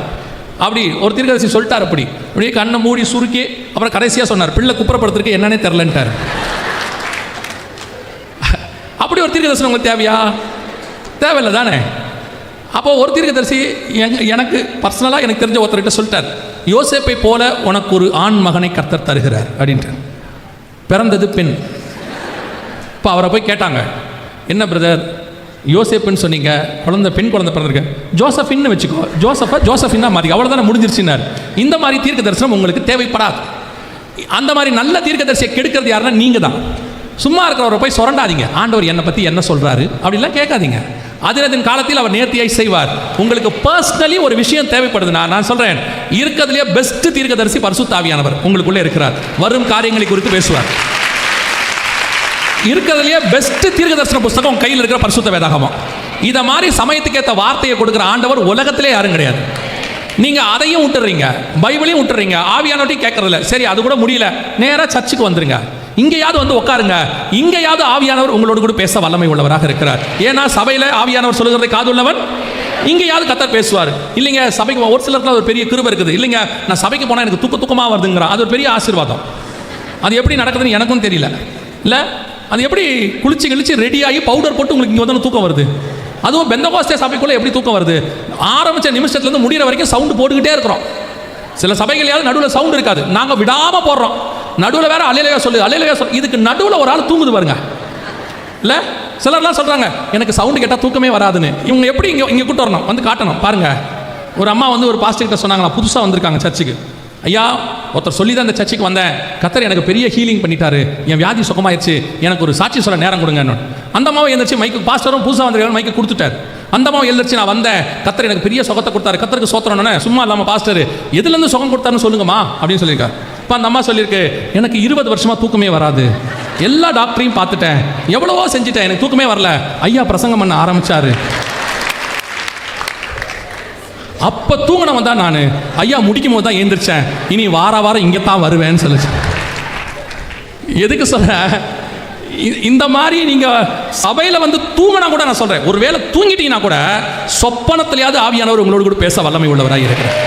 இவ்வளத்தையும் விட்டுட்டு ஆளை தேடி ஓடுறிய, என்னை பற்றி ஆண்டவர் என்ன சொல்கிறாருன்னு கேட்கறதுக்கு. நல்லா கவனிச்சுக்கொள்ளுங்க, தீர்க்க தரிசனத்தின் தேவனும் தீர்க்க தரிசனத்தை உரைத்ததை சொன்னபடி சொல்லுகிற ஆண்டவரும் நம் கண்களுக்கு முன்பாக இருக்கிறார். அல்லேலூயா. 28 நாட்டு மக்களுடைய இருதயத்தை ஒருமித்து மாற்றினார். அத்தனை பேர் ஒத்துக்கிட்டாங்க. அத்தனை பேர் ஒரு கவர்மெண்ட், ஒரு பண மதிப்பு, ஒரு அரசாங்கம், ஒரு எல்லை எல்லாம் வந்துச்சு கர்த்தர் சொன்னபடி. ஒரு காலகட்டத்தில் யூரோ உலகத்தினுடையதான மைய பணமாய் மாறும். இன்னைக்கு அமெரிக்கா பணம் இருக்கு, யூரோ தான் மாறும். இதை ஆவியானவர் உணர்த்தினார். பல நேரங்களில் நாங்கள் சொல்லிக்கொண்டே வந்தோம். அப்போ திடீர்னு பார்த்தீங்கன்னா பிரிக்ஸ்னு ஒரு பண மதிப்பு வந்துருக்குது. எத்தனை பேர் கேள்விப்பட்டிருக்கிறீங்க பிரிக்ஸ்? நீங்கள் யாருமே உலகத்துக்குள் போகாமல் சீனாய் மலைக்குள்ளேயே இருக்கிறவர்கள் என்று நான் நினைக்கிறேன்.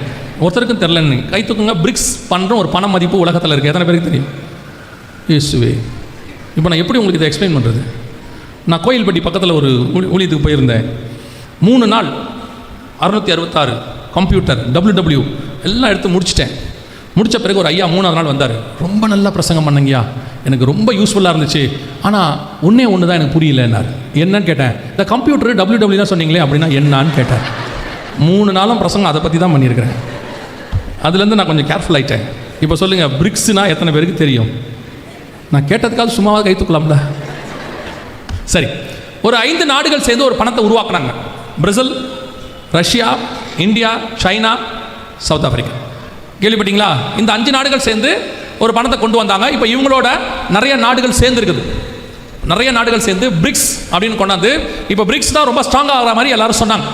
அப்போ நிறைய பேர் எங்களுக்கு கமெண்ட்டில் இந்த மாதிரி மெயிலெலாம் அனுப்பும்போது, நீங்கள் யூரோ வரும் அப்படின்னு சொல்கிறீங்க, ஆனால் நீங்கள் பிரிக்ஸ் வந்து இப்போ மேலே வந்துக்கிட்டு இருக்குது, எல்லாரும் பிரிக்ஸ் தான் வரும்னு சொல்கிறாங்க அப்படின்னு சொல்கிறாங்க. கவனிச்சுக்கொள்ளுங்கள், வேதத்தில் சொன்ன தீர்க்க தரிசனம் மட்டும்தான் நடக்கும். மற்ற நேரத்தில் சிலது வேற மாதிரி நம்ம கண்ணுக்கு படும், ஆனால் அது நடக்காது. கர்த்தருடைய வார்த்தை மட்டும் நிறைவேறும். அல்லேலூயா. நாம் அதுக்கு பொறுமையோட காத்திருக்கணும். தாமதித்தாலும் அது நிறைவேறும், தரிசனம் நிறைவேறும். இப்போ இந்த வசனத்தின்படி யூரோ தான் வரணும், மேலே வரணும். ஏன்னா 10 நாடுகள் கூட்டமைப்பு. பிரிக்ஸில் 10 நாடுகள் கூட்டமைப்பு கிடையாது. அது பேரே பாருங்க, பிரிக்ஸ் 5 நாடு தான் இருக்கு. அப்படி இருக்கும்போது அது வராது, மேலே உலகத்தை ஆளுகிற பணமாக வராது. அப்போ ஒரு சிலர்லாம் வேற என்ன வரும்? மாற்று கரன்சி. வெளிப்படுத்தல் 17-13 வாசிங்க. இவர்கள் ஒரே யோசனை உள்ளவர்கள், தங்கள் வல்லமையையும் அதிகாரத்தையும் மிருகத்திற்கு கொடுப்பார்கள். அங்க வல்லமை அதிகாரம் அப்படின்னு இருக்கு இல்லையா? வல்லமை அதிகாரம் அப்படின்னா உலகத்துக்கு ஒரு வல்லரசா மாறணும்னா 2 இருக்கணும் ஒரு நாட்டுக்கு: படபலம், பனைபலம். பணபலம், படைபலம் அப்படி 2 சொல்லுவாங்க. ஒரு வல்லரசு ஆகணும்னா கரன்சி எக்கானமி ஸ்ட்ராங்காக இருக்கணும். ஒரு பக்கம் ராணுவம் ஸ்ட்ராங்காக இருக்கணும். அமெரிக்கா இதுதான் ஸ்ட்ராங் எக்கானமி, அமெரிக்க டாலர். இன்னொரு பக்கம் அமெரிக்காவுடைய ராணுவ பலம். இது 2ம் ஸ்ட்ராங். ஹிரோஷிமா நகசாக்கியில் குண்டு போட்டாங்க. அதிலிருந்து அமெரிக்க ராணுவத்தை கண்டா எல்லாருக்கும் பயம். 1931 அமெரிக்க கரன்சி பயங்கர வேல்யூ ஸ்ட்ராங் ஆயிடுச்சு. அது வரைக்கும் இங்கிலாந்து டாலர் வெள்ளக்காரந்து தான் இருந்துச்சு. திடீர்னு அமெரிக்கா மேலே வந்துருச்சு. இன்னைக்கு வரைக்கும் அமெரிக்க டாலர் தான் இருக்கு. அதனால இப்போ என்னன்னு கவனிச்சிங்கன்னா, அமெரிக்காவுடைய வல்லரசுன்றதுக்கு இது 2 தான் முக்கியம். அப்போ யூரோ எழுப்பி வருது. வல்லரசா மாறணும்னா யூரோவுடைய கரன்சி மேலே வரணும். அப்போதான் அது வல்லரசா மாறவே முடியும். திடீர்னு பார்த்தீங்கன்னா 2008 சொல்கிறோம். திடீர்னு இப்போ பார்த்தீங்கன்னா அமெரிக்கா மொத்தம் டவுன். அமெரிக்காவுடைய எக்கானமி ஃபுல் அவுட். அதுவும் இந்த வருஷம் 2025 மே மாதம் 100% கொலாப்ஸ். அவங்க என்ன சொல்லியிருக்கிறாங்கன்னா, இதை இப்போ வெளிப்படையா, ஆனால் ஃபைனான்சியல் டைம்ஸோ ஏதோ ஒரு பத்திரிகையில் வந்திருக்கு, ப்ரூஃப் இருக்கு. அவன் சொல்லியிருக்கான், அமெரிக்கா முழு கொலாப்ஸ். இனி அமெரிக்காவை எக்கானமியில் காப்பாற்ற முடியாது, அவ்வளோதான். இன்னும் ட்ரம்ப் அவங்களுக்கு டாரிஃப் போடுறேன், இவங்களுக்கு வரி போடுறேன்னு சொல்ல அமெரிக்கா இன்னும் கொலாப்ஸ் ஆயிடுச்சு. அமெரிக்கா மக்களே போராட்டம் நடத்த தொடங்கிட்டாங்க. ஏன்னா அமெரிக்காவுடைய கரன்சி மொத்தம் அவுட். இதை தான் நாங்கள் 2008 சொல்கிறோம். அமெரிக்கா விழும், கரன்சி கீழே விழும். அதற்கு மாற்றாக யூரோ வரணும். ஆனால் பிரிக்ஸ் வருது, அது வருது, இது வருதுன்னு சொல்லிட்டே இருக்கிறாங்க. இப்போ 2025 மே மாதம் இந்த யூரோப்பியன் பேங்க்குடைய சீஃப் இருக்காங்க. அவங்க என்ன சொல்லியிருக்கிறாங்க பாருங்க. இது அவங்க சொன்னது. இவங்க என்ன சொல்லியிருக்காங்கன்னு கேட்டிங்கன்னா, ECBன்னு சொல்லுவாங்க, யூரோப்பியன் அந்த பேங்க்குடைய சீஃப். இவங்க சொல்லியிருக்கிறாங்க, euro has chance to challenge US dollar as world's reserve currency. அதாவது ஐரோப்பாவுக்கு தான் அந்த வாய்ப்பு இருக்கிறது, அமெரிக்காவுக்கு மாற்று பணமாக வருவதற்கு. நல்லா கவனிங்க, இதை யூரோவா பார்க்கக்கூடாது. வரப்போகிற சர்வாதிகாரியின் ஆட்சியினுடைய வல்லமை தொடங்குது. பணபலம், அதிகாரம், அந்த வல்லமை, உலகத்தின் வல்லமை அவங்க கண்ட்ரோலுக்கு போகுது. இன்னைக்கு எல்லாம் யூரோப்பியன் யூனியனுக்குள்ள போகுது. இங்க என்ன சொல்லுது பாருங்க, இது இந்தியன் எக்ஸ்பிரஸ்ல வந்தது. இது என்ன சொல்லுது பாருங்க, why is the euro rising against the US dollar? BRICS இல்ல, யூரோ. திருப்பியும் சொல்ற விசுவாசிகளுக்கு நல்லா புரிஞ்சுக்கொள்ளுங்க, அமெரிக்காவுடைய பலமான பணம் விழத் தொடங்குகிறது. அதற்கு மாற்றாக யூரோ பணம் எழும்புகிறது. அதாவது ஆண்டவர் சொன்ன 10 நாடுகள் கூட்டமைப்பினுடைய வல்லமை எழும்புகிறது. அந்தி கிறிஸ்துவின் ஆட்சிக்கான பலம். இனி எந்த நாடும் அதுக்கு முன்னாடி நிற்க முடியாது. எப்படி 2ஆம் உலக யுத்தம் முடிஞ்சு அமெரிக்காவானது மேலே ஏறி வந்துச்சோ, அதே மாதிரி தான் இப்போ 3ஆம் உலக யுத்தம் போயிட்டு இருக்கு. ஆல்ரெடி ஸ்டார்ட் ஆயிடுச்சுன்னு மேற்கத்திய நாடுகளில் சொல்றாங்க. நம்ம நாட்டில் இன்னும் நடக்கல அப்படின்னு நம்ம நினைக்கிறோம், ஆனால் வெளிநாடுகளில் போகுதுன்னு சொல்றாங்க. அதன் அடிப்படையில் இப்போது யூரோ எழும்பி மேலே வந்திருக்கிறது. கத்தர் சொன்ன வல்லமை உள்ள கடைசி சாம்ராஜ்யம் எழும்புது. இந்த யூரோப்பியன் யூனியன்ல கடைசியா வரக்கூடிய பிரசிடென்ட் அவன் தான் அந்தி கிறிஸ்துவாக இருப்பான். இதை விட வெளிப்படையா பைபிள்ல உள்ள வசனத்தை ஆவியானவர் விளக்கி தரவே முடியாது. எனக்கு தெரிஞ்சு நமக்கு ஆண்டவர் அவ்வளவு தெளிவாக சொல்லி கொடுத்திருக்கிறார். அல்லேலூயா. எரேமியா சொல்வார், நேபுகாத் நேச்சார்னு ஒரு ராஜா வரப்போறான், ஆலயத்தை பிடிக்க போறான், அப்புறம் சீலோவா மண்மேடுகளாக்கி போகும் எல்லாம் சொல்வார். ஆனால் ஜனங்கள் அதை பெருசாக எடுத்துக்கொள்ளலை. இந்த காலத்திலும் சபை அப்படிதான் இருக்கு. இதெல்லாம் நடக்குது கண்ணுக்கு முன்னாடி, ஆனால் சபை அதை நிர்விசாரமாய் எடுத்துக்கொள்கிறது. நம் கண்களுக்கு முன்பாக கர்த்தர் சொன்ன தீர்க்க தரிசனம் துல்லியமாய் நிறைவேற தொடங்கிவிட்டது. வல்லமை, அதாவது யூரோப்பியன் யூனியன், பணம், அடுத்த கவர்மெண்ட், உலகத்தை ஆளுகை செய்கிறவர்கள் வந்து விட்டார்கள். இரண்டாவது, அந்த வெளிப்படுத்தல் 17-13 அடுத்து வாசிங்க பார்ப்போம். ஒரே யோசனை உள்ளவர்கள் இவர்கள் தங்கள் வல்லமையையும் அதிகாரத்தையும் மிருகத்திற்கு கொடுப்பார்கள். நல்லா கவனிங்க, தங்கள் வல்லமையையும் அதிகாரம்னா என்னன்னா அத்தாரிட்டி, அதுதான் படைபலம். உலகம் முழுக்க அமெரிக்கா தன் படைபலத்தை வச்சிருக்கு போ. ஆனால் இன்னைக்கு அமெரிக்காவுடைய படைபலத்தை யாருமே மதிக்கிறதில்லை. கவனிச்சுக்கொள்ளுங்க, 1990களில் அமெரிக்காவுக்கு சம்மந்தமே இல்லை. சதாம் ஹுசேன் குவைத் மேலே ஏதோ பண்ணாரு, உடனே அமெரிக்கா உள்ள இறங்கி அடிச்சிச்சு. அமெரிக்கானா பயம், யாரும் வரமாட்டாங்க. இன்னைக்கு யோசிச்சு பாருங்க, அமெரிக்காவை ஹவுதீஸ் அடிக்கிறாங்க, அமெரிக்காவை ஈரான் அடிக்குது, திருப்பி அமெரிக்கா அடிக்கவே இல்லை. அமெரிக்கா அடிச்சதுக்கு திருப்பி ஈரான் அடிச்சது, அமெரிக்கா சமாதானமாக போகலாம் அப்படின்னு சொல்லுது. இதுதான் இன்னைக்கு அமெரிக்காவுடைய நிலைமை. நம் கண்களுக்கு முன்பாக ஒரு வல்லரசு விழும்புகிறது. நீங்க பாப்பீங்கல்ல, பார்வோன் அன்னைக்கு தன் சிங்காசனத்திலிருந்து விழுந்தான். சனகரிப்பை அவன் பிள்ளைகள் கொலை செய்து போட்டார்கள். நேபுகாத் நேச்சார் அந்த மண்ணிலே விழுந்தார், 7 வருஷம் கடந்தாரு. பெல்சாச்சார் அந்த ராத்திரியிலே கொலை செய்யப்பட்டான். இதெல்லாம் பைபிள் வாசிக்கிறோம்ல. அதே மாதிரி நம்ம கண்ணுக்கு முன்னாடி அமெரிக்கா விழுகிறது. அமெரிக்காவுடைய வீழ்ச்சி நம் கண்களுக்கு முன்பாக தெரிகிறது. சின்ன சின்ன நாடுகள் எல்லாம் அடிக்குது. இப்போ ட்ரம்ப் பேசிட்டு தான் இருக்கிறார், அப்படி பண்ணுவேன் இப்படி பண்ணுவேன், எதுவும் பண்ணல. 2025 ஜனவரியில் அவர் வந்தார், 20ஆம் தேதி வந்ததுலேருந்து அவர் சொன்ன எல்லாத்துல தான் அவர் வாபஸ் வாங்கிட்டார். இந்தியாவுக்கு அப்படி பண்ணுவேன், அவங்களுக்கு இப்படி பண்ணுவேன், எல்லாத்தையும் வாபஸ். இப்போ கடைசியாக ஒரு மாற்றி இருக்கிறாங்க. என்னன்னு கேட்டால், யாரெல்லாம் ரஷ்யா கூட சப்போர்ட் இருக்காங்களோ எல்லாருக்கும் டாக்ஸ் போட போகிறோம் அப்படின்னு ஒரு மிரட்டுறாங்க. அவங்க சொல்றாங்க எதுவும் செய்ய முடியல, ஏன்னா அவங்க பவர் போயிடுச்சு. இப்போவும் சொல்லுவேன், அத்தாரிட்டி, அதிகாரம் என்பது கர்த்தருடைய அபிஷேகத்தினால் வருவது, கர்த்தர் கொடுக்கிற அதிகாரத்தினால் வருவதே ஒழிய சும்மா நீங்களே எடுத்துக்க முடியாது. பாருங்க, அத்தோனியா ராஜாவாகணும்னு ஆசைப்படுறாரு, எல்லாரையும் கூட்டிட்டாரு, பிரபுக்கெல்லாம் அவர்கிட்ட வந்துட்டாங்க. ஆனால் தாவீது சாலமோனை தான் ராஜாவாக்குறாரு. இப்போ சாலமோன்ட்ட ஆளே கிடையாது, இங்க அத்தோனியா கிட்ட பிரபுக்கெல்லாம் இருக்கிறாங்க. ஆனால் வசனம் சொல்லுது, தாவீது சாலமோனை ராஜாவாக்கினான் என்று அவர்கள் கேள்விப்பட்ட போது அத்தனை பேரும் தங்கள் ஒட்டகங்கள் ஏறி புறப்பட்டு ஓடினார்கள். ஏன் பயந்தான்? சாலமோன் இத்தனைக்கு சின்ன பையன், ராஜா படுத்து கிடக்கிறாரு. அந்த வேர்ட் அத்தாரிட்டி எதுல வருதுன்னா, கர்த்தர் உங்களை அபிஷேகிக்கிறார்ல, அந்த அபிஷேகத்தில் தான் அந்த அத்தாரிட்டி வருது. நீங்கள் யாரா இருந்தாலும் சரி, அந்த அத்தாரிட்டி கர்த்தர் கொடுக்கறதுல வருது. அதனால தான் நீங்க லேவியராகமத்தில் வாசிக்கும் போது 21ஆம் அதிகாரத்தில் அவன் தலையின் மேல் 21:12 நினைக்கிறேன், வாசிங்க பார்ப்போம். அவன் தலையின் மேல் கர்த்தருடைய அபிஷேக தைலம் என்னும் கிரீடம் இருக்கிறது. இருக்கா? தன் பரிசுத்த ஸ்தலத்தை விட்டு புறப்படாமலும், பரிசுத்த ஸ்தலத்தை பரிசுத்த சூளைச்சல் ஆக்காமலும் குலைச்சல் ஆக்காமலும் இருப்பானாக. இங்கிலீஷ் மீடியமா? அப்பா. அவனுடைய தேவனின் அபிஷேக தைலம், அவனுடைய தேவனின் அபிஷேக தைலம் என்னும் கிரீடம் அவன் மேல் இருக்கிறதே, என்னும் கிரீடம் அவன் மேல் இருக்கிறதே, நான் கர்த்தர். அப்ப அபிஷேக தைலம் என்பது என்ன? கிரீடம். கிரீடம்னா என்ன? அத்தாரிட்டி, ராஜா அப்படின்னு அர்த்தம். உங்க மேல இருக்கிற அபிஷேகத்துக்கு தான் மரியாதை, உங்களுக்கு இல்ல மரியாதை. கர்த்தர் உங்களை அபிஷேகித்தா எப்பேற்பட்ட கோலியாத்தும் உங்களுக்கு முன்பாக விழுந்துதான் ஆக வேண்டும்.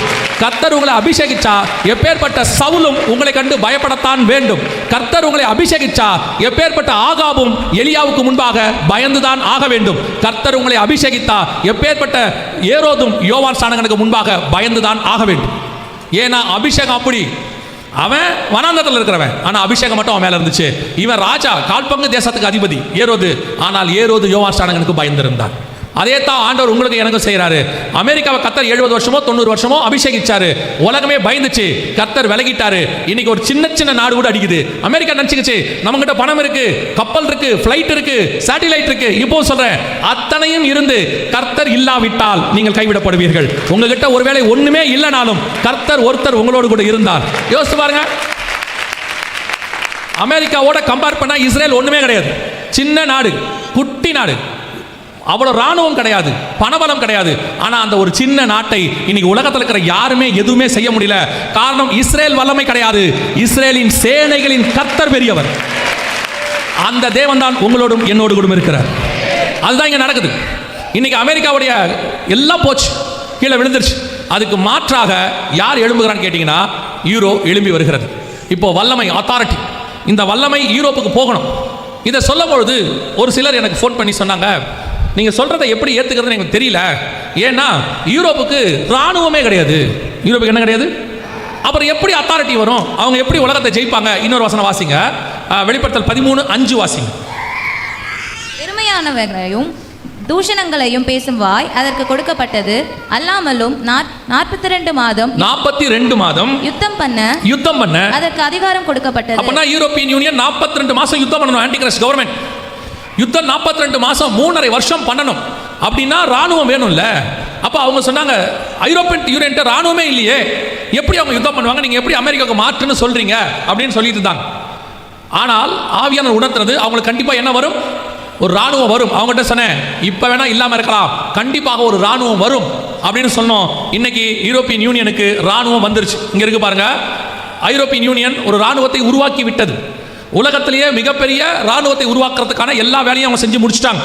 இப்போ அந்த ஐரோப்பாக்குள்ளேயே மிகப்பெரிய ராணுவ நாடுகள்லாம் இருக்கு. பிரான்ஸு, இப்போ ஜெர்மனி, இவங்கெல்லாம் பெரிய ராணுவம் வச்சிருக்காங்க. இப்போ எல்லாரும் சேர்ந்து என்ன சொல்றாங்கன்னா, மிகப்பெரிய ராணுவத்தை நாங்கள் உருவாக்கி விட்டோம், இட்ஸ் ஓன் ஆர்மி அப்படின்னு இருக்குது. இது பத்திரிகையில் வந்தது. கர்த்தர் சொன்னபடி நல்லா கவனிங்க, கடைசி சாம்ராஜ்யம் எழும்பிருச்சு. ஆண்டவர் சொன்ன தீர்க்க தரிசனம் துல்லியமாய் நிறைவேறிடுச்சு. நம் கண்களுக்கு முன்பாக கடைசியாய் எழும்ப வேண்டிய கடைசி சாம்ராஜ்யம், வல்லமை, அதிகாரம் ரெண்டுத்தையும் ரெடி பண்ணிட்டு இருக்குது. இப்போ அதுக்கு முன்னாடி இருக்கிற வல்லமை அதிகாரம் அமெரிக்காவுது கீழே விழ தொடங்கிருச்சு, ரெண்டும் கீழே விழுந்துருச்சு. இப்போ அதுக்கு மாற்று உருவாகுது. அந்த இடத்துல நீங்கள் நான் இருக்கிறோம். ஆல்டர்னேட் கவர்மெண்ட் ரெடி ஆகுது. அந்த ஆல்டர்னேட் கவர்மெண்ட் ரெடியாகி அதுக்கு ஒரு சூப்பர் தலைவர் ஒருத்தர் வருவார். அவர் வருவதற்கு முன்பதாகத்தான் உங்களையும் என்னையும் மீட்க வருவேன் என்று இயேசு வாக்கு பண்ணினார். அல்லேலூயா. அப்படின்னா இந்த கவர்மெண்ட் ரெடி ஆயிடுச்சுன்னா இனி அந்த சூப்பர் தலைவர் பிறக்க போறாருன்னு அர்த்தம் இல்லை. இப்போவே அவர் எங்க இருக்கணும்? ஏதோ ஒரு இடத்துல இருக்கணும். இயேசு கிறிஸ்து ராஜாவாக பிறந்தார். ஒரு நாள் எருசலேமுக்குள்ளே கழுது மேல ராஜாவாக வந்தார். ஆனால் அதற்கு முன்பதாக 30 வருஷத்துக்கு முன்னாடியே அவர் இஸ்ரவேலுக்குள்ளே இருக்கிறார். அங்கதான் வளர்ந்தார், அங்கேயே தான் அபிஷேகம் பெற்றார். எல்லாம் அங்கேயே தான் நடந்துச்சு. நல்லா கவனிச்சு கொள்ளுங்களேன். அதே மாதிரி தான் இப்பவும் அந்தி கிறிஸ்துவானவன் என்கிறதான அந்த கடைசி ராஜா இதே பூமியில் ஐரோப்பாவில் ஏதோ ஒரு இடத்துல இருப்பான். அந்த ஆவி அவன் மேல வந்து இறங்குச்சுன்னா அவன் அந்தி கிறிஸ்துவா வெளியே தெரிவான். இயேசு மேல ஆவியானவர் வந்து இறங்கின உடனே உலகத்தின் பாவத்தை சுமந்து இருக்கிற தேவாட்டுக்குட்டின்னு யோவான் கண்டுபிடிச்சிட்டார். ஏன்னா அவருக்கு என்ன சொல்லியிருந்தாங்கன்னா, எவர் மேல் ஆவியானவர் புறா வடிவில் இறங்குறாரோ அவரே ஆவியினாலும் அக்னியினாலும் அபிஷேகம் பண்ணுகிறவர். அதுதான் அடையாளம். அதே மாதிரி இந்த அந்தி கிறிஸ்து மேல ஒரு ஆவி வந்து இறங்கணும். அது இறங்குறது உலகத்துக்கு அவன் அந்தி கிறிஸ்துவாக வெளிப்படுவான். இப்பவே நம் கண்களுக்கு முன்பாக 100% அவங்க கவர்மெண்ட் ரெடியாக்கி விட்டது, ரெடி பண்ணிட்டு இருக்கிறாங்க. ஒரு நாள் அவனை கொண்டு வந்து அபிஷேகம் பண்ணி அது மேல உட்கார வைப்பாங்க. இன்னும் ஒரே ஒரு காரியத்தை மாத்திரம் சொல்லி நான் இன்னைக்கு முதல் நாள் கூட்டத்தை ஜெபித்து முடிக்க விரும்புகிறேன். இதெல்லாம் நடக்கும்போது ஒரு அடையாளத்தை கர்த்தர் சொன்னார். இதெல்லாமே அடையாளம் தான். இதெல்லாம் கொஞ்சம் தியானிச்சிங்கன்னா உங்களுக்கு தெரியும். வெளியரங்கமான ஒரு அடையாளம் இருக்குது. அதை மாத்திரம் காட்டிட்டு நான் ஜெபம் பண்ணி முடிக்கிறேன். வெளிப்படுத்தல் 17:3 வாசிங்கள் பார்ப்போம். வெளிப்படுத்தல் 17:3. ஆவிக்குள் என்னை வனாந்திரத்துக்கு கொண்டு போனான். அப்பொழுது 7 தலைகளையும் 10 கொம்புகளையும் உடையதும் தூஷணமான நாமங்களால் நிறைந்ததுமான சிவப்பு நிறமுள்ள மிருகத்தின் மேல் ஒரு ஸ்திரீ ஏறி இருக்க கண்டேன். யோவான் 17ஆம் அதிகாரத்தில் இந்த யூரோப்பியன் யூனியனையும் அது சம்பந்தப்பட்ட விஷயங்களையும் தரிசனமாக பார்க்குறார். பார்க்கும்பொழுது அவருக்கு ஒரு அடையாளம் காட்டப்படுகிறது. ஒரு ஸ்திரீ மிருகத்தின் மேல் ஏறி இருக்க கண்டேன் அப்படின்னு சொல்றார். 4வது வசனத்தில் அந்த ஸ்திரீயை குறித்து சொல்லப்படுகிறது. 5-6 வசனங்களில் அந்த ஸ்திரீயை குறித்து அவர் ஆச்சரியப்படுகிறார். காரணம், பரிசுத்தவான்கள் ரத்தத்தில் அவள் வெறி கொண்டிருந்தாள், இயேசு கிறிஸ்துவை பற்றிய சாட்சியில் அவர் வெறி கொண்டிருந்தாள். ஸோ இதெல்லாம் பார்க்கும்போது அவருக்கு தெரிஞ்சது என்னன்னா, அந்த 17ஆம் அதிகாரம் 18ஆம் அதிகாரம் ரெண்டும் அந்த ஸ்திரீயை குறித்து தான் இருக்கு. அந்த ஸ்திரீ யாரு, எப்படி இருப்பா, என்ன பண்ணுவா, எல்லாம் இருக்கு. இப்போ ஐரோப்பியன் யூனியன் என்று சொல்லக்கூடியதான யூரோப்பியன் யூனியனுக்கான சின்னம் உருவாக்கப்பட்டிருக்கிறது. இந்த வசனம் வந்தது 1900 வருஷத்துக்கு முன்னாடி பத்மு தீவில் யோவானுக்கு வெளிப்படுத்தப்பட்டது. இப்போ ஐரோப்பியன் யூனியன் 1951 வந்தது, அதாவது ரிஜிஸ்டர் பண்றது. இப்போ அவங்க உலக வல்லரசா மாறதுக்கான எல்லா வேலையும் செய்யறாங்க. இப்போ அவங்களுடைய சின்னம் என்ன அப்படின்னு நீங்க பாத்தீங்கன்னு சொன்னா, இதான் அவங்களுடைய சின்னம். எங்க எடுத்தாலும் அவங்க சின்னம் இதுவாகத்தான் இருக்கும். எந்த இடத்துக்கு போய் நீங்க எடுத்தீங்கனாலும், 28 நாட்டுகளுக்கு நீங்க போனீங்கனாலும், அவங்களுடைய மந்த்லி மேகசினாக இருக்கட்டும், அவங்க காயின் யூரோ காயினாக இருக்கட்டும், அவங்க காலிங் கார்டாக இருக்கட்டும், ஸ்டாம்பாக இருக்கட்டும், பார்லிமெண்ட் வாசல்ல இருக்கிற சிலை, நம்ம பார்லிமெண்ட் வாசல்ல நம்ம தலைவர்கள் சிலை வச்சிருக்கிறோம் இல்லையா, ஒரு தலைவர்கள் சிலை வச்சிருப்போம். அவங்க பார்லிமெண்ட் வாசல்ல இப்படி தான் சிலை வச்சிருப்பாங்க.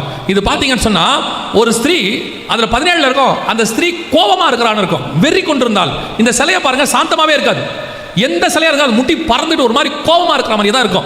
எந்த இதுக்கு நீங்க போனீங்கனாலும் அப்படிதான் இருக்கும். நான் ஒரு யூரோப்பியன் யூனியன் பார்லிமெண்ட்டுக்கு நேராக போய் ஸ்ட்ராஸ்பர்கில் அவங்களுடைய பார்லிமெண்ட் வாசலில் இருந்த சிலையை நான் பார்த்துருக்கேன். இது நான் பார்த்து அந்த இடத்துல இருந்த சிலை பார்த்தீங்கன்னா சும்மா நம்மளை விட ஒரு 10-20 அடி உயரமாக இருக்கும், ஆக்ரோஷமாக இருக்கும். இப்படி ஒரு சிலை வடிவமைக்கப்பட்டிருக்கிறது. ஒரு இடத்துல வச்சா பரவாயில்ல, இது இன்னொரு நாட்டில் இருக்கிற பார்லிமெண்ட். அங்கே போனீங்கனாலும் இப்படியே தான் இருக்கும், ஆக்ரோஷமா ஒரு மாதிரி வெறி கொண்டிருந்தல். 17ஆம் அதிகாரம் 4-5-6 வசனம். கர்த்தர் சொன்னபடி துல்லியமாக 100% நம் கண்களுக்கு முன்பாக ஒரு ஸ்திரீ மிருகத்தின் மேல் ஏறி இருக்க கண்டேன். எத்தனை வருஷத்துக்கு முன்னாடி சொல்லப்பட்ட தீர்க்க தரிசனம் பாருங்க. வெளிப்படுத்தல் 17:3-4-5க்கு உலகம் போயிடுச்சு. கடைசி பார்லிமெண்ட் கட்டப்பட்டாகி விட்டது. ஆண்டவர் சொன்ன கடைசி கால சாம்ராஜ்யம் ஸ்ரீ மிருகத்தின் மேல் ஏறி உட்காந்தாச்சு. இந்த ஸ்ரீ மிருக காம்பினேஷன் எங்க தொடங்கணும் உங்களுக்கு தெரியும் நினைக்கிறேன். ஏதேன் தோட்டத்தில் தொடங்கினது, அங்க வந்து இங்க தான் முடியும். 17-18 2 அதிகாரத்தில் தான் முடியும். அதற்கு பிறகு ஸ்திரீ காம்பினேஷனே இருக்காது.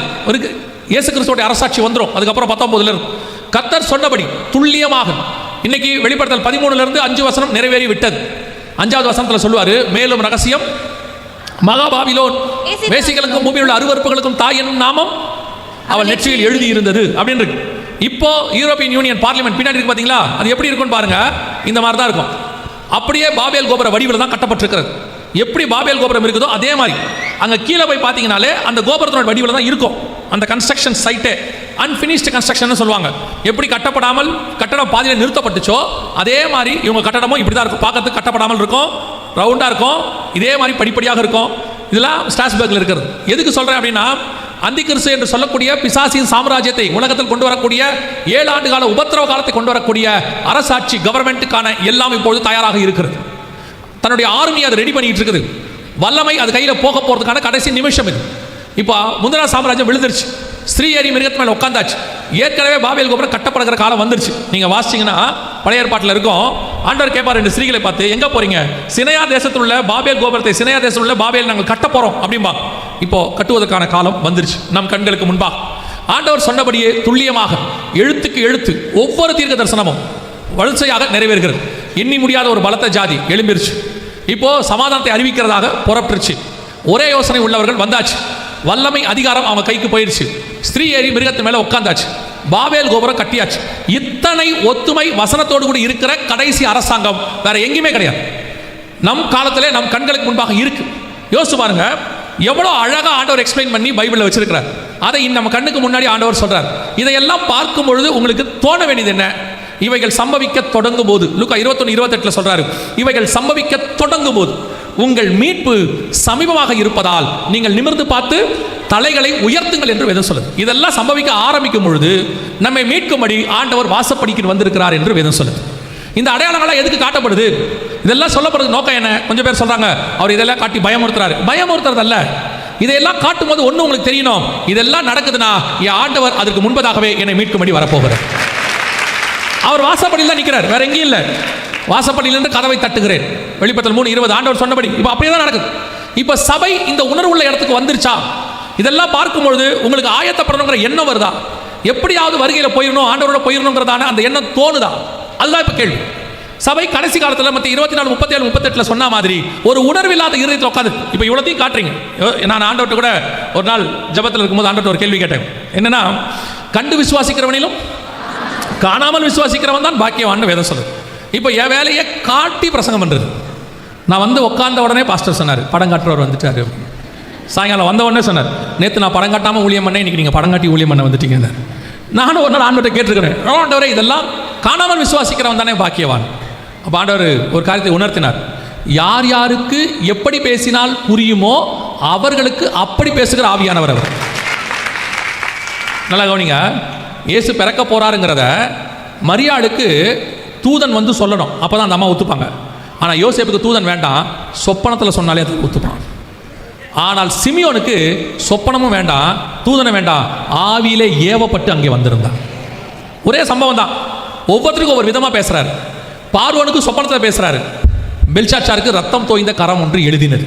அப்படி பேசினா தான் அவன் புரிஞ்சுப்பான், இப்படி பேசினா இவன் புரிஞ்சுப்பான். அதே மாதிரி இது கடைசி காலம், மீடியா காலம். நீங்கள் எல்லாமே பார்க்கறதுல தான் இருக்கிறீங்க. எது ஒன்று கேட்டாலும் நீங்கள் கேட்குற முதல் கேள்வி என்ன தெரியுமா? ப்ரூஃப் இருக்கா? எது சொன்னாலும் எங்கே வந்திருக்கு?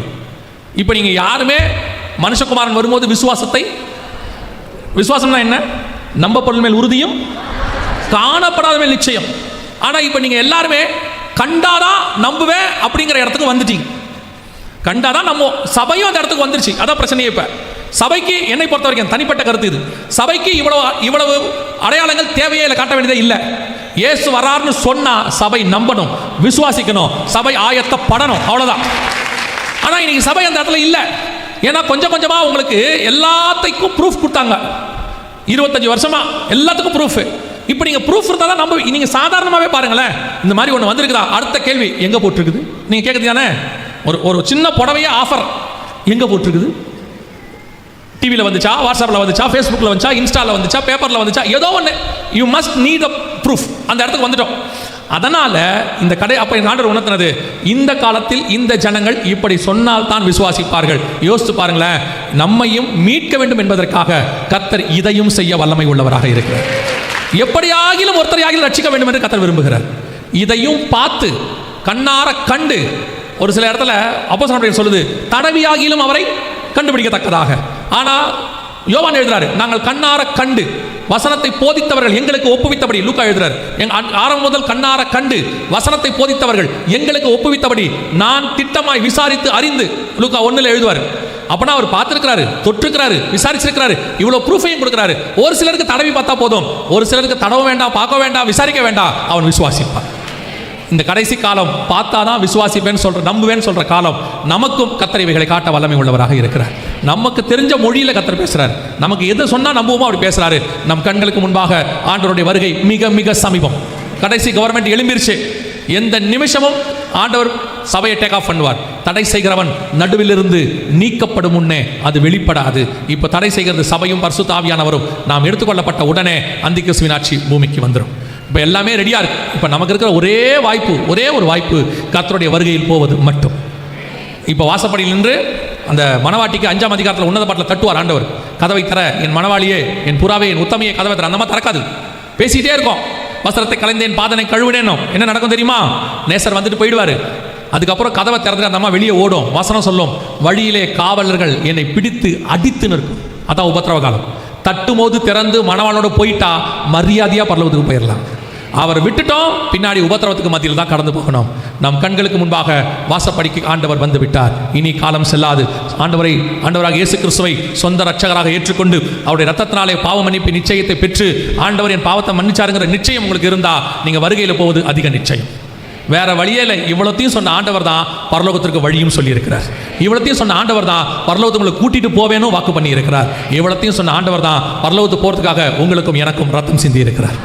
அந்த இயேசு கிறிஸ்துவை சொந்த ரட்சகராக ஏற்றுக்கொண்டு, உம்முடைய ரத்தத்தால் என் பாவத்தை கழுவும்னு அறிக்கை செய்து, உம்முடைய ரட்சகராக ஏற்றுக்கொள்கிறேன், உம்முடைய தகப்பனாக ஏற்றுக்கொள்ள நீங்கள் பாவ அறிக்கை செஞ்சீங்கன்னா போதும், அவர் நம் பாவங்களை மன்னிக்க வல்லமை உள்ளவராக இருக்கிறார்.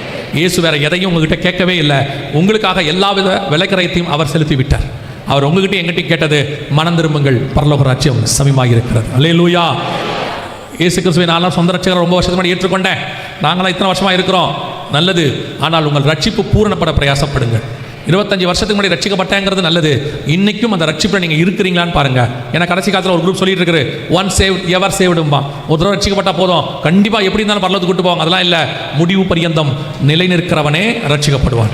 உங்கள் ரட்சிப்பு கடைசி வரைக்கும் பூரணப்படுவதற்கு உங்களை ஒப்பு கொடுத்து விசுவாசத்தோடு காத்திருங்கள். 2வது, பிதா குமாரன் பரிசுத்தாவின் நாமத்தினாலே தண்ணீரில் மூழ்கி ஞானஸ்நானம் எடுத்திருக்கணும். ஞானஸ்நானம் எடுக்காவிட்டால் வருகையிலும் போக முடியாது. வசனம் சொல்லுது, ஒருவன் ஜலத்தினாலும் ஆவியினாலும் பெறவாவிடில் பரலோக ராஜ்யத்தில் பிரவேசிக்க.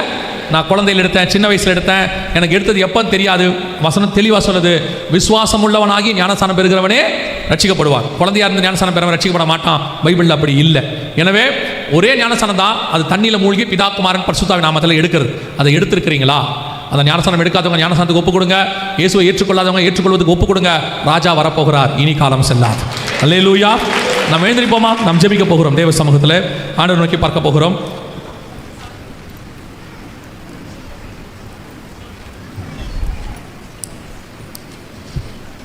எல்லாம் கண்களை மூடுவோம். ஒரு 5 நிமிஷம் மாத்திரம் நான் பாஸ்டர் கிட்ட கொடுக்க ஒப்படைக்கிறேன். அவங்க நடத்துவாங்க. எல்லாம் கண்களை மூடுவோம். நம் கண்களுக்கு முன்பாக வேதத்தில் சொன்ன அத்தனை அடையாளங்களும் துல்லியமாய் நடைபெறுகிறது. எழுத்துக்கு எழுத்து நிறைவேறுகிறது. நம்முடைய ராஜா எந்த நிமிஷமும் உள்ளே வருவார். நீங்கள் நினைக்காதீங்க இன்னும் கொஞ்சம் காரியங்கள்லாம் நடக்கணும், டைம் ஆகும், அப்படிலாம் நினைக்காது. நீங்களே கவனிச்சு பாருங்க, எத்தனையோ விஷயங்கள் சடனாக நடந்துருச்சு.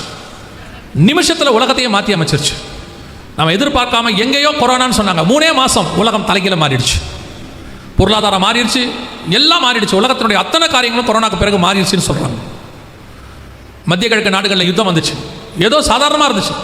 திடீர்னு இஸ்ரேல் ஈரான் யுத்தம் 12 நாள் மொத்தமும் தலைகீழ மாறிடுச்சு. அதே மாதிரி தான் கிறிஸ்துவின் வருகையும் சம்பவிக்கும். நீங்கள் நினையாத நாளிகளே வரும். உலகமே தலைகீழ மாறும்.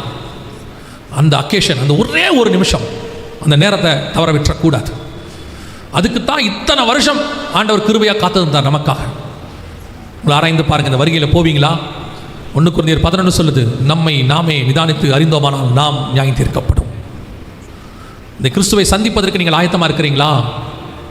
இப்போ கிறிஸ்து கூப்பிட்டா போகிற இடத்தில் நம்முடைய ஆத்மா இருக்குதா? அதுதான் இப்போ முக்கியம். வேதம் தெளிவாக சொல்லுது, மனுஷகுமாரனுக்கு முன்பாக நிற்க பாத்திரவான்களாக இருக்கும்படி விழித்திருந்து சோமனுங்க இருக்கு. ஒப்பு கொடுப்போமா? உங்கள் ரட்சிப்பு இன்னும், நீங்கள் அந்த ரட்சிப்பின் அனுபவம் இன்னும் வளர்ந்துருக்குதா? நிறைய பேருக்கு ரட்சிக்கப்பட்ட அன்னைக்கு இருந்த அந்த அனுபவம் இப்போ இல்லை. ஆண்டவர் நம்மளை பார்த்து ஒரு வார்த்தை சொல்கிறாரு, ஆதியிலே கொண்டிருந்த அன்பை விட்டா என்று உன் பேரில் எனக்கு ஒரு குறை உண்டு. ஒப்பு கொடுப்போமா தேவ சமூகத்தில்? ஒருவேளை இதுவரைக்கும் இல்லை, எனக்குள்ள நடுவில் சில வருஷங்களா உலகத்துக்கு உண்டானவைகள்லாம் வந்துடுச்சு, நான் சர்ச்சுக்கு வந்து போகிறேன் தான், ஆனாலும் எனக்குள்ள அந்த ரட்சிப்பினுடைய காரியங்கள் எல்லாம் அப்படியே விளக்கு அணைகிற நிலைமையில் இருக்குது. இன்றைக்கி என்னை புதுப்பித்துக் கொள்ள விரும்புகிறேன். கர்த்தர் என் கூட இடைப்பட்டு இருக்கிறார். ராஜாவை சந்திக்க வேண்டிய இடத்துக்கு நான் தயாராகணும். இன்றைக்கி ஆண்டவர் எனக்கு உணர்த்தி இருக்கிறாரு அப்படின்னா உங்கள் கரங்களை ஆண்டவருக்கு நேராக உயர்த்தி, ஆண்டவரே நீர் வரும் பொழுது நான் எப்படி ஆகிலும் அந்த நிமிஷத்தை தவற விடாதபடி பிரவேசிக்கிற இடத்துல நான் இருக்கணும்ப்பா. ஒப்பு கொடுத்து ஜெபம் பண்ணுவோம்மா தேவ சமூகத்தில். கரங்களை ஆண்டவருக்கு நேராக உயர்த்தி, அது என்ன பாவங்களாக இருந்தாலும் சரி, என்ன குறைவுகளாக இருந்தாலும் சரி, எப்பேற்பட்ட பாவங்கள் செவேர் என்று இருந்தாலும் சரி, இயேசு கிறிஸ்துவின் ரத்தம் சகல பாவங்களையும் கழுவும். நீ ஒருவேளை பின்மாற்றம் அடைஞ்சிருந்தா இன்னைக்கும் கர்த்தர் உன்னை மீண்டும் புதுப்பிக்க விரும்புகிறார். நான் ஏற்கனவே பல முறை விழுந்துட்டேன், இப்போ எழுந்திருக்க முடியுமா? ஆண்டவர் மீண்டும் உன்னை எழுப்ப விரும்புகிறார். 7-70 தடவை மன்னித்த ஆண்டவர் உன்னை மன்னிக்க விரும்புகிறார். வேதாகமத்தில் செகண்ட் சான்ஸ் வாங்காதவங்க யாருமே கிடையாது. இன்னைக்கு ஆண்டவர் உன்னோடு கூட பேசுகிறார். மீண்டும் உன்னை புதுப்பித்துக்கொள், உன் தரிசனத்தை புதுப்பித்துக்கொள். உன்னை கொண்டு செய்ய வேண்டிய காரியத்தை உன்னை கொண்டே கர்த்தர் செய்வார். அது உனக்கென்று நியமித்த தரிசனம், அது தாண்டி போகாது. அதற்காகவே கர்த்தர் உன்னை சிருஷ்டித்தார். நடுவில் நீ பாதை மாறி இருக்கலாம், வழி விலகி இருக்கலாம், கர்த்தரை விட்டு தூரம் போய் இருக்கலாம். இன்னைக்கு ஆண்டவர் உனக்கு புது வழியை, புது அபிஷேகத்தை, புது எண்ணெயை, புது கிருபையை, புது தயவை, பரலோகத்திலிருந்து ஒரு புதிய காரியத்தை கர்த்தர் செய்ய போகிறார். பழையவைகள் எல்லாம் ஒழிந்து போயிற்று, எல்லாம் புதிதாயிற்று. எல்லாம் புதிதாகிறது, புதிதாகிறது, எல்லாம் புதிதாகிறது. The new vision, the new anointing, the new grace. ஆண்டவர் உன்னை புதுப்பிக்க விரும்புகிறார். அநேகர் மேல் கர்த்தருடைய ஆவி ஊற்றப்பட்டு கொண்டிருக்கிறது. அநேகர் மேல கர்த்தருடைய அபிஷேகம் இருக்கிறது. நீ இழந்து போனவைகளை கர்த்தர் திருப்பி தருகிறார். நீ இழந்து போனவைகளை கர்த்தர் திருப்பி தருகிறார். இந்த இழந்து போனதை திருப்பி பெறுகிற நாள் தான் முதலாம் நாள். இந்த முதலாம் நாளிலே கர்த்தர் உன்னை இழந்து போனதை திருப்பி தருவதற்கு வல்லமை உள்ளவராய் இருக்கிறார். ஓ ஹalleluya, ஹalleluya, ஹalleluya, ஹalleluya, ஹalleluya. மகிமை மகிமை மகிமை மகிமை மகிமை மகிமை மகிமை ஒவ்வொருத்தர் மேலும். இந்த முதலாம் நாளிலே கர்த்தர் உன்னை புதுப்பிக்க விரும்புகிறார். ரிஸ்டோர், கர்த்தர் சொல்லுகிற வார்த்தை ரிஸ்டோர், மீண்டும் கட்டப்படுதல். இடிந்த உன் அலங்கத்தை மீண்டும் கர்த்தர் கட்டுகிறார். இடிந்த உன் அலங்கத்தை மீண்டும் கர்த்தர் கட்டுகிறார். உலக அலங்கம் கட்டப்படுகிறது. விழுந்து போன தாவீதின் கூடாரத்தை எழுப்பித்து கட்டின ஆண்டவர் உன் விழுந்து போன ஆவிக்குரிய வாழ்க்கையை எழுப்பித்து கட்டுகிறார். நீ இழந்த எல்லா அபிஷேகமும் திரும்பி வருகிறது. The God's presence. Praise you Jesus. Praise you Jesus. நீ ஆண்டவர்கிட்ட கேள், ஆண்டவர் உனக்கு தருவார். நீ கேள், அப்பொழுது நான் உனக்கு ஜாதிகளை சுதந்திரமாய் தருவேன். இழந்து போனவைகளை மீண்டும் தருவேன், புதுப்பித்து தருவேன். அவர் இரக்கத்தின் தேவன், அவர் மனம் இறங்குகிற தேவன். மீண்டும் இளையகுமாரன் வந்தபோது ஓடி வந்து தன் வஸ்திரத்தினால் மூடி அணைத்து முத்தமிட்டு மீண்டும் அதே மோதிரத்தை போட்டு மீண்டும் புது வஸ்திரத்தை கொடுத்து அவனுக்காக இன்னும் ஒரு விசை பலி செலுத்தி அவனை மீண்டும் கர்த்தர் ஆசீர்வதிச்சார். அதே தகப்பன் தான் உனக்கும் எனக்கும் உண்டு. இதுவரைக்கும் நீ பண்ணி தவிட தின்னிருக்கலாம், ஆனால் இனி கர்த்தர் உன்னை பரலோகத்தின் ஆகாரத்தினால் திருப்தியாக்க கர்த்தர் போஷிக்க விரும்புகிறார். இதுவரைக்கும் நீ சாப்பிட்டது என்ன வேணாக இருக்கட்டும், பரலோகத்தின் ஆகாரத்தினால் கர்த்தர் நிரப்புகிறார். வானத்தின் மன்னாவினால் கர்த்தர் நிரப்புவார். இழந்து போன வெளிப்பாடுகள், இழந்து போன வரம், உன்னை விட்டு எடுக்கப்பட்ட வரம் மீண்டும் வரும். கர்த்தர் உன்னை நிரப்ப வல்லமை உள்ளவர். கர்த்தருடைய மகிமை மகிமை அநேகருக்கு கர்த்தர் புதுப்பித்துக் கொண்டிருக்கிறார். அலங்கம் மீண்டும் கட்டப்படுகிறது. Restored. God restore the everything what you lost. நீ இழந்து போனவைகளை மீண்டும் கர்த்தர் தருகிறார். நன்றி ஆவியானவரே. Thank you Jesus, thank you Jesus, thank you Jesus. நன்றி அப்பா, நன்றி அப்பா. ஆவியானவர் எங்கள் மத்தியிலே கடந்து வந்து நாங்கள் இழந்து போனதை மீண்டும் தந்து எங்களை மீண்டும் கட்டி எழுப்பின தயவுக்காய் உமக்கு ஸ்தோத்திரம். உள்ளே வந்த ஒருத்தர் கூட வெறுமனை திரும்புகிறதில்லை, உள்ளே வந்த ஒருத்தர் வெறுமனை திரும்புகிறதில்லை. அத்தனை பேரையும் கர்த்தர் எழுப்பித்தான் அனுப்புகிறார். ஆமென். Praise you, God. Thank you, Jesus. ஹalleluya.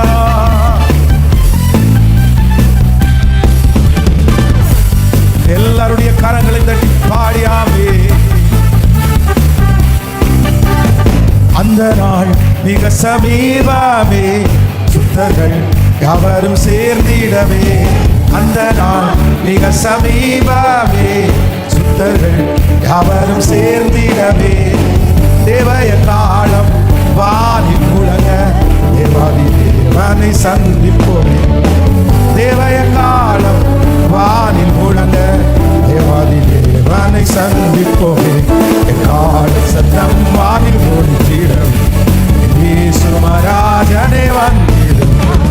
கால சத்தம் வானில் ஒலித்திடும், இயேசு மகாராஜனே வந்திடும். வானம் பூமியும் மாறினாலும் வல்லவர் வாக்குத்தான் மாறினாரே. வானம் பூமியும் மாறிடின் வல்லவர் வாக்குத்தான் மாறினாரே. தேவதூத பாடல் தோனிக்க, தேவதூதரை தரிசிப்போம்.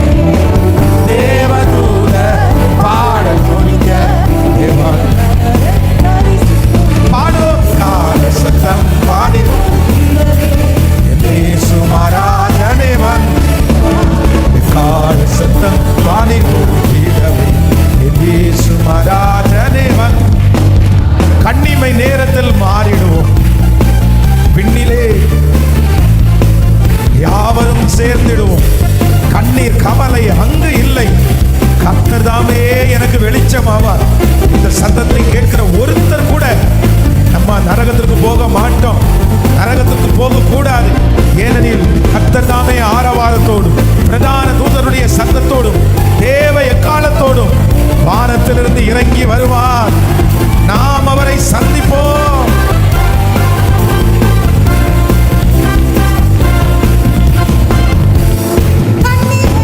நேரத்தில் மாறிடுவோம், விண்ணிலே யாவரும் சேர்ந்திடுவோம். நேரத்தில் மாறிடுவோம், விண்ணிலே யாவரும் சேர்ந்திடுவோம். கண்ணில் கவலை அங்கே இல்லை, கர்த்தர் தாமே வெளிச்சமா. கண்ணில் கவலை அங்கே இல்லை, கர்த்தர் தாமே வெளிச்சமா. கைகளை மேல் கால சத்தம் பாடி தோன்றுகிறேன், இயேசு மகாராஜனே வந்து. கால சத்தம் பாடி தோன்றுகிறேன், இயேசு மகாராஜனே வந்து. கர்த்தரின் வேலையை நாம் அறிவோம், கர்த்தரின் சித்தமே செய்திடுவோம். கர்த்தரின் வேலையை நாம் அறிவோம், கர்த்தரின் சித்தமே செய்திடுவோம். பலன்கள் யாவையும் அவரே அளிப்பார், அரவரோடென்று வாழ்ந்திடுவோம். பலன்கள் யாவையும் அவரே அளிப்பார், அரவரோடென்று வாழ்ந்து பாடுவோம். கால சத்தம் பாடி போடுகிறது, இயேசு மகாராஜனே வந்து. கால சத்தம் பாடி போடுகிறது, இயேசு மகாராஜனே. அந்த நாள் மிக சமீபமே, சுத்தர்கள் யாவரும் சேர்ந்திடவே. அந்த நாள் மிக சமீபமே, சுத்தர்கள் யாவரும் சேர்ந்திடவே. தேவை காலம் வானில் முழங்க, தேவாதி தேவனை சந்திப்போம். தேவை காலம் வானில் முழங்க, தேவாதி தேவனை சந்திப்போம். கால சத்தம் வானில் ஒலித்திடவே, இயேசு மகாராஜனே வந்து. கால சத்தம் வானில் ஒலித்திடவே, இயேசு மகாராஜனே. கரங்களை தட்டி நம்முடைய திருச்சபையை கர்த்தர் நேசிக்கிறதற்காக, நம்முடைய திருச்சபையை ஆண்டவர் நேசிக்கிறதற்காக, ஆண்டவர் நம்ம மேல எவ்வளவு கரிசனை உள்ள தேவன். எவ்வளவு கரிசனை உள்ள தேவன். ஹல்லேலூயா. இந்த உலகத்துக்குள்ளவைகளை மட்டும் நம்ம தேடாமல், உலகத்துக்கு உள்ளது, உலகத்தில் இருக்கிறதெல்லாம் தேவைதான், அந்த தேவை சந்திக்கப்படும். ஆனால் நமக்கு ரொம்ப அவசியமானது பரலோகத்திற்குரியது.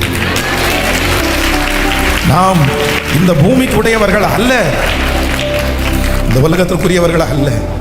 அதனால இந்த 4 நாட்களும் இந்த கன்வென்ஷன் கூட்டம் எதற்காக ஆண்டவர் இப்படி ஆயத்தப்படுத்தி இருக்கிறார்னா, நம்ம யாருமே நரகத்திற்கு போயிடக்கூடாது. அதனால எல்லாரும் ஆயத்தமாகுங்க, எல்லாரும் உங்களை ஆயத்தப்படுத்துங்க. கர்த்தர் கண்டு விசுவாசிக்கிறவனை விட காணாமல் விசுவாசிக்கிறவன். ஆனா ஆண்டவர் நம்முடைய விசுவாசத்தை பலப்படுத்துறதற்கு கர்த்தர் நிறைய திருஷ்டாந்தரத்தை நமக்கு முன்பாக காண்பிக்கிறார். இதெல்லாம் நடக்கும்போது கர்த்தர் வாசற்படியில வந்துட்டார்.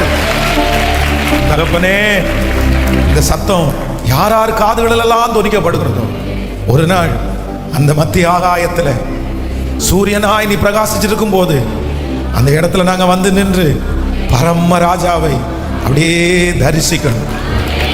அழகாய் நிற்கும் யார் இவர்கள், திரளாய் நிற்கும் யார் இவர்கள், சேனை தலைவராம் எங்க இயேசுனுடைய பொற்பாதத்தில் அழகாய் நிற்கணும்.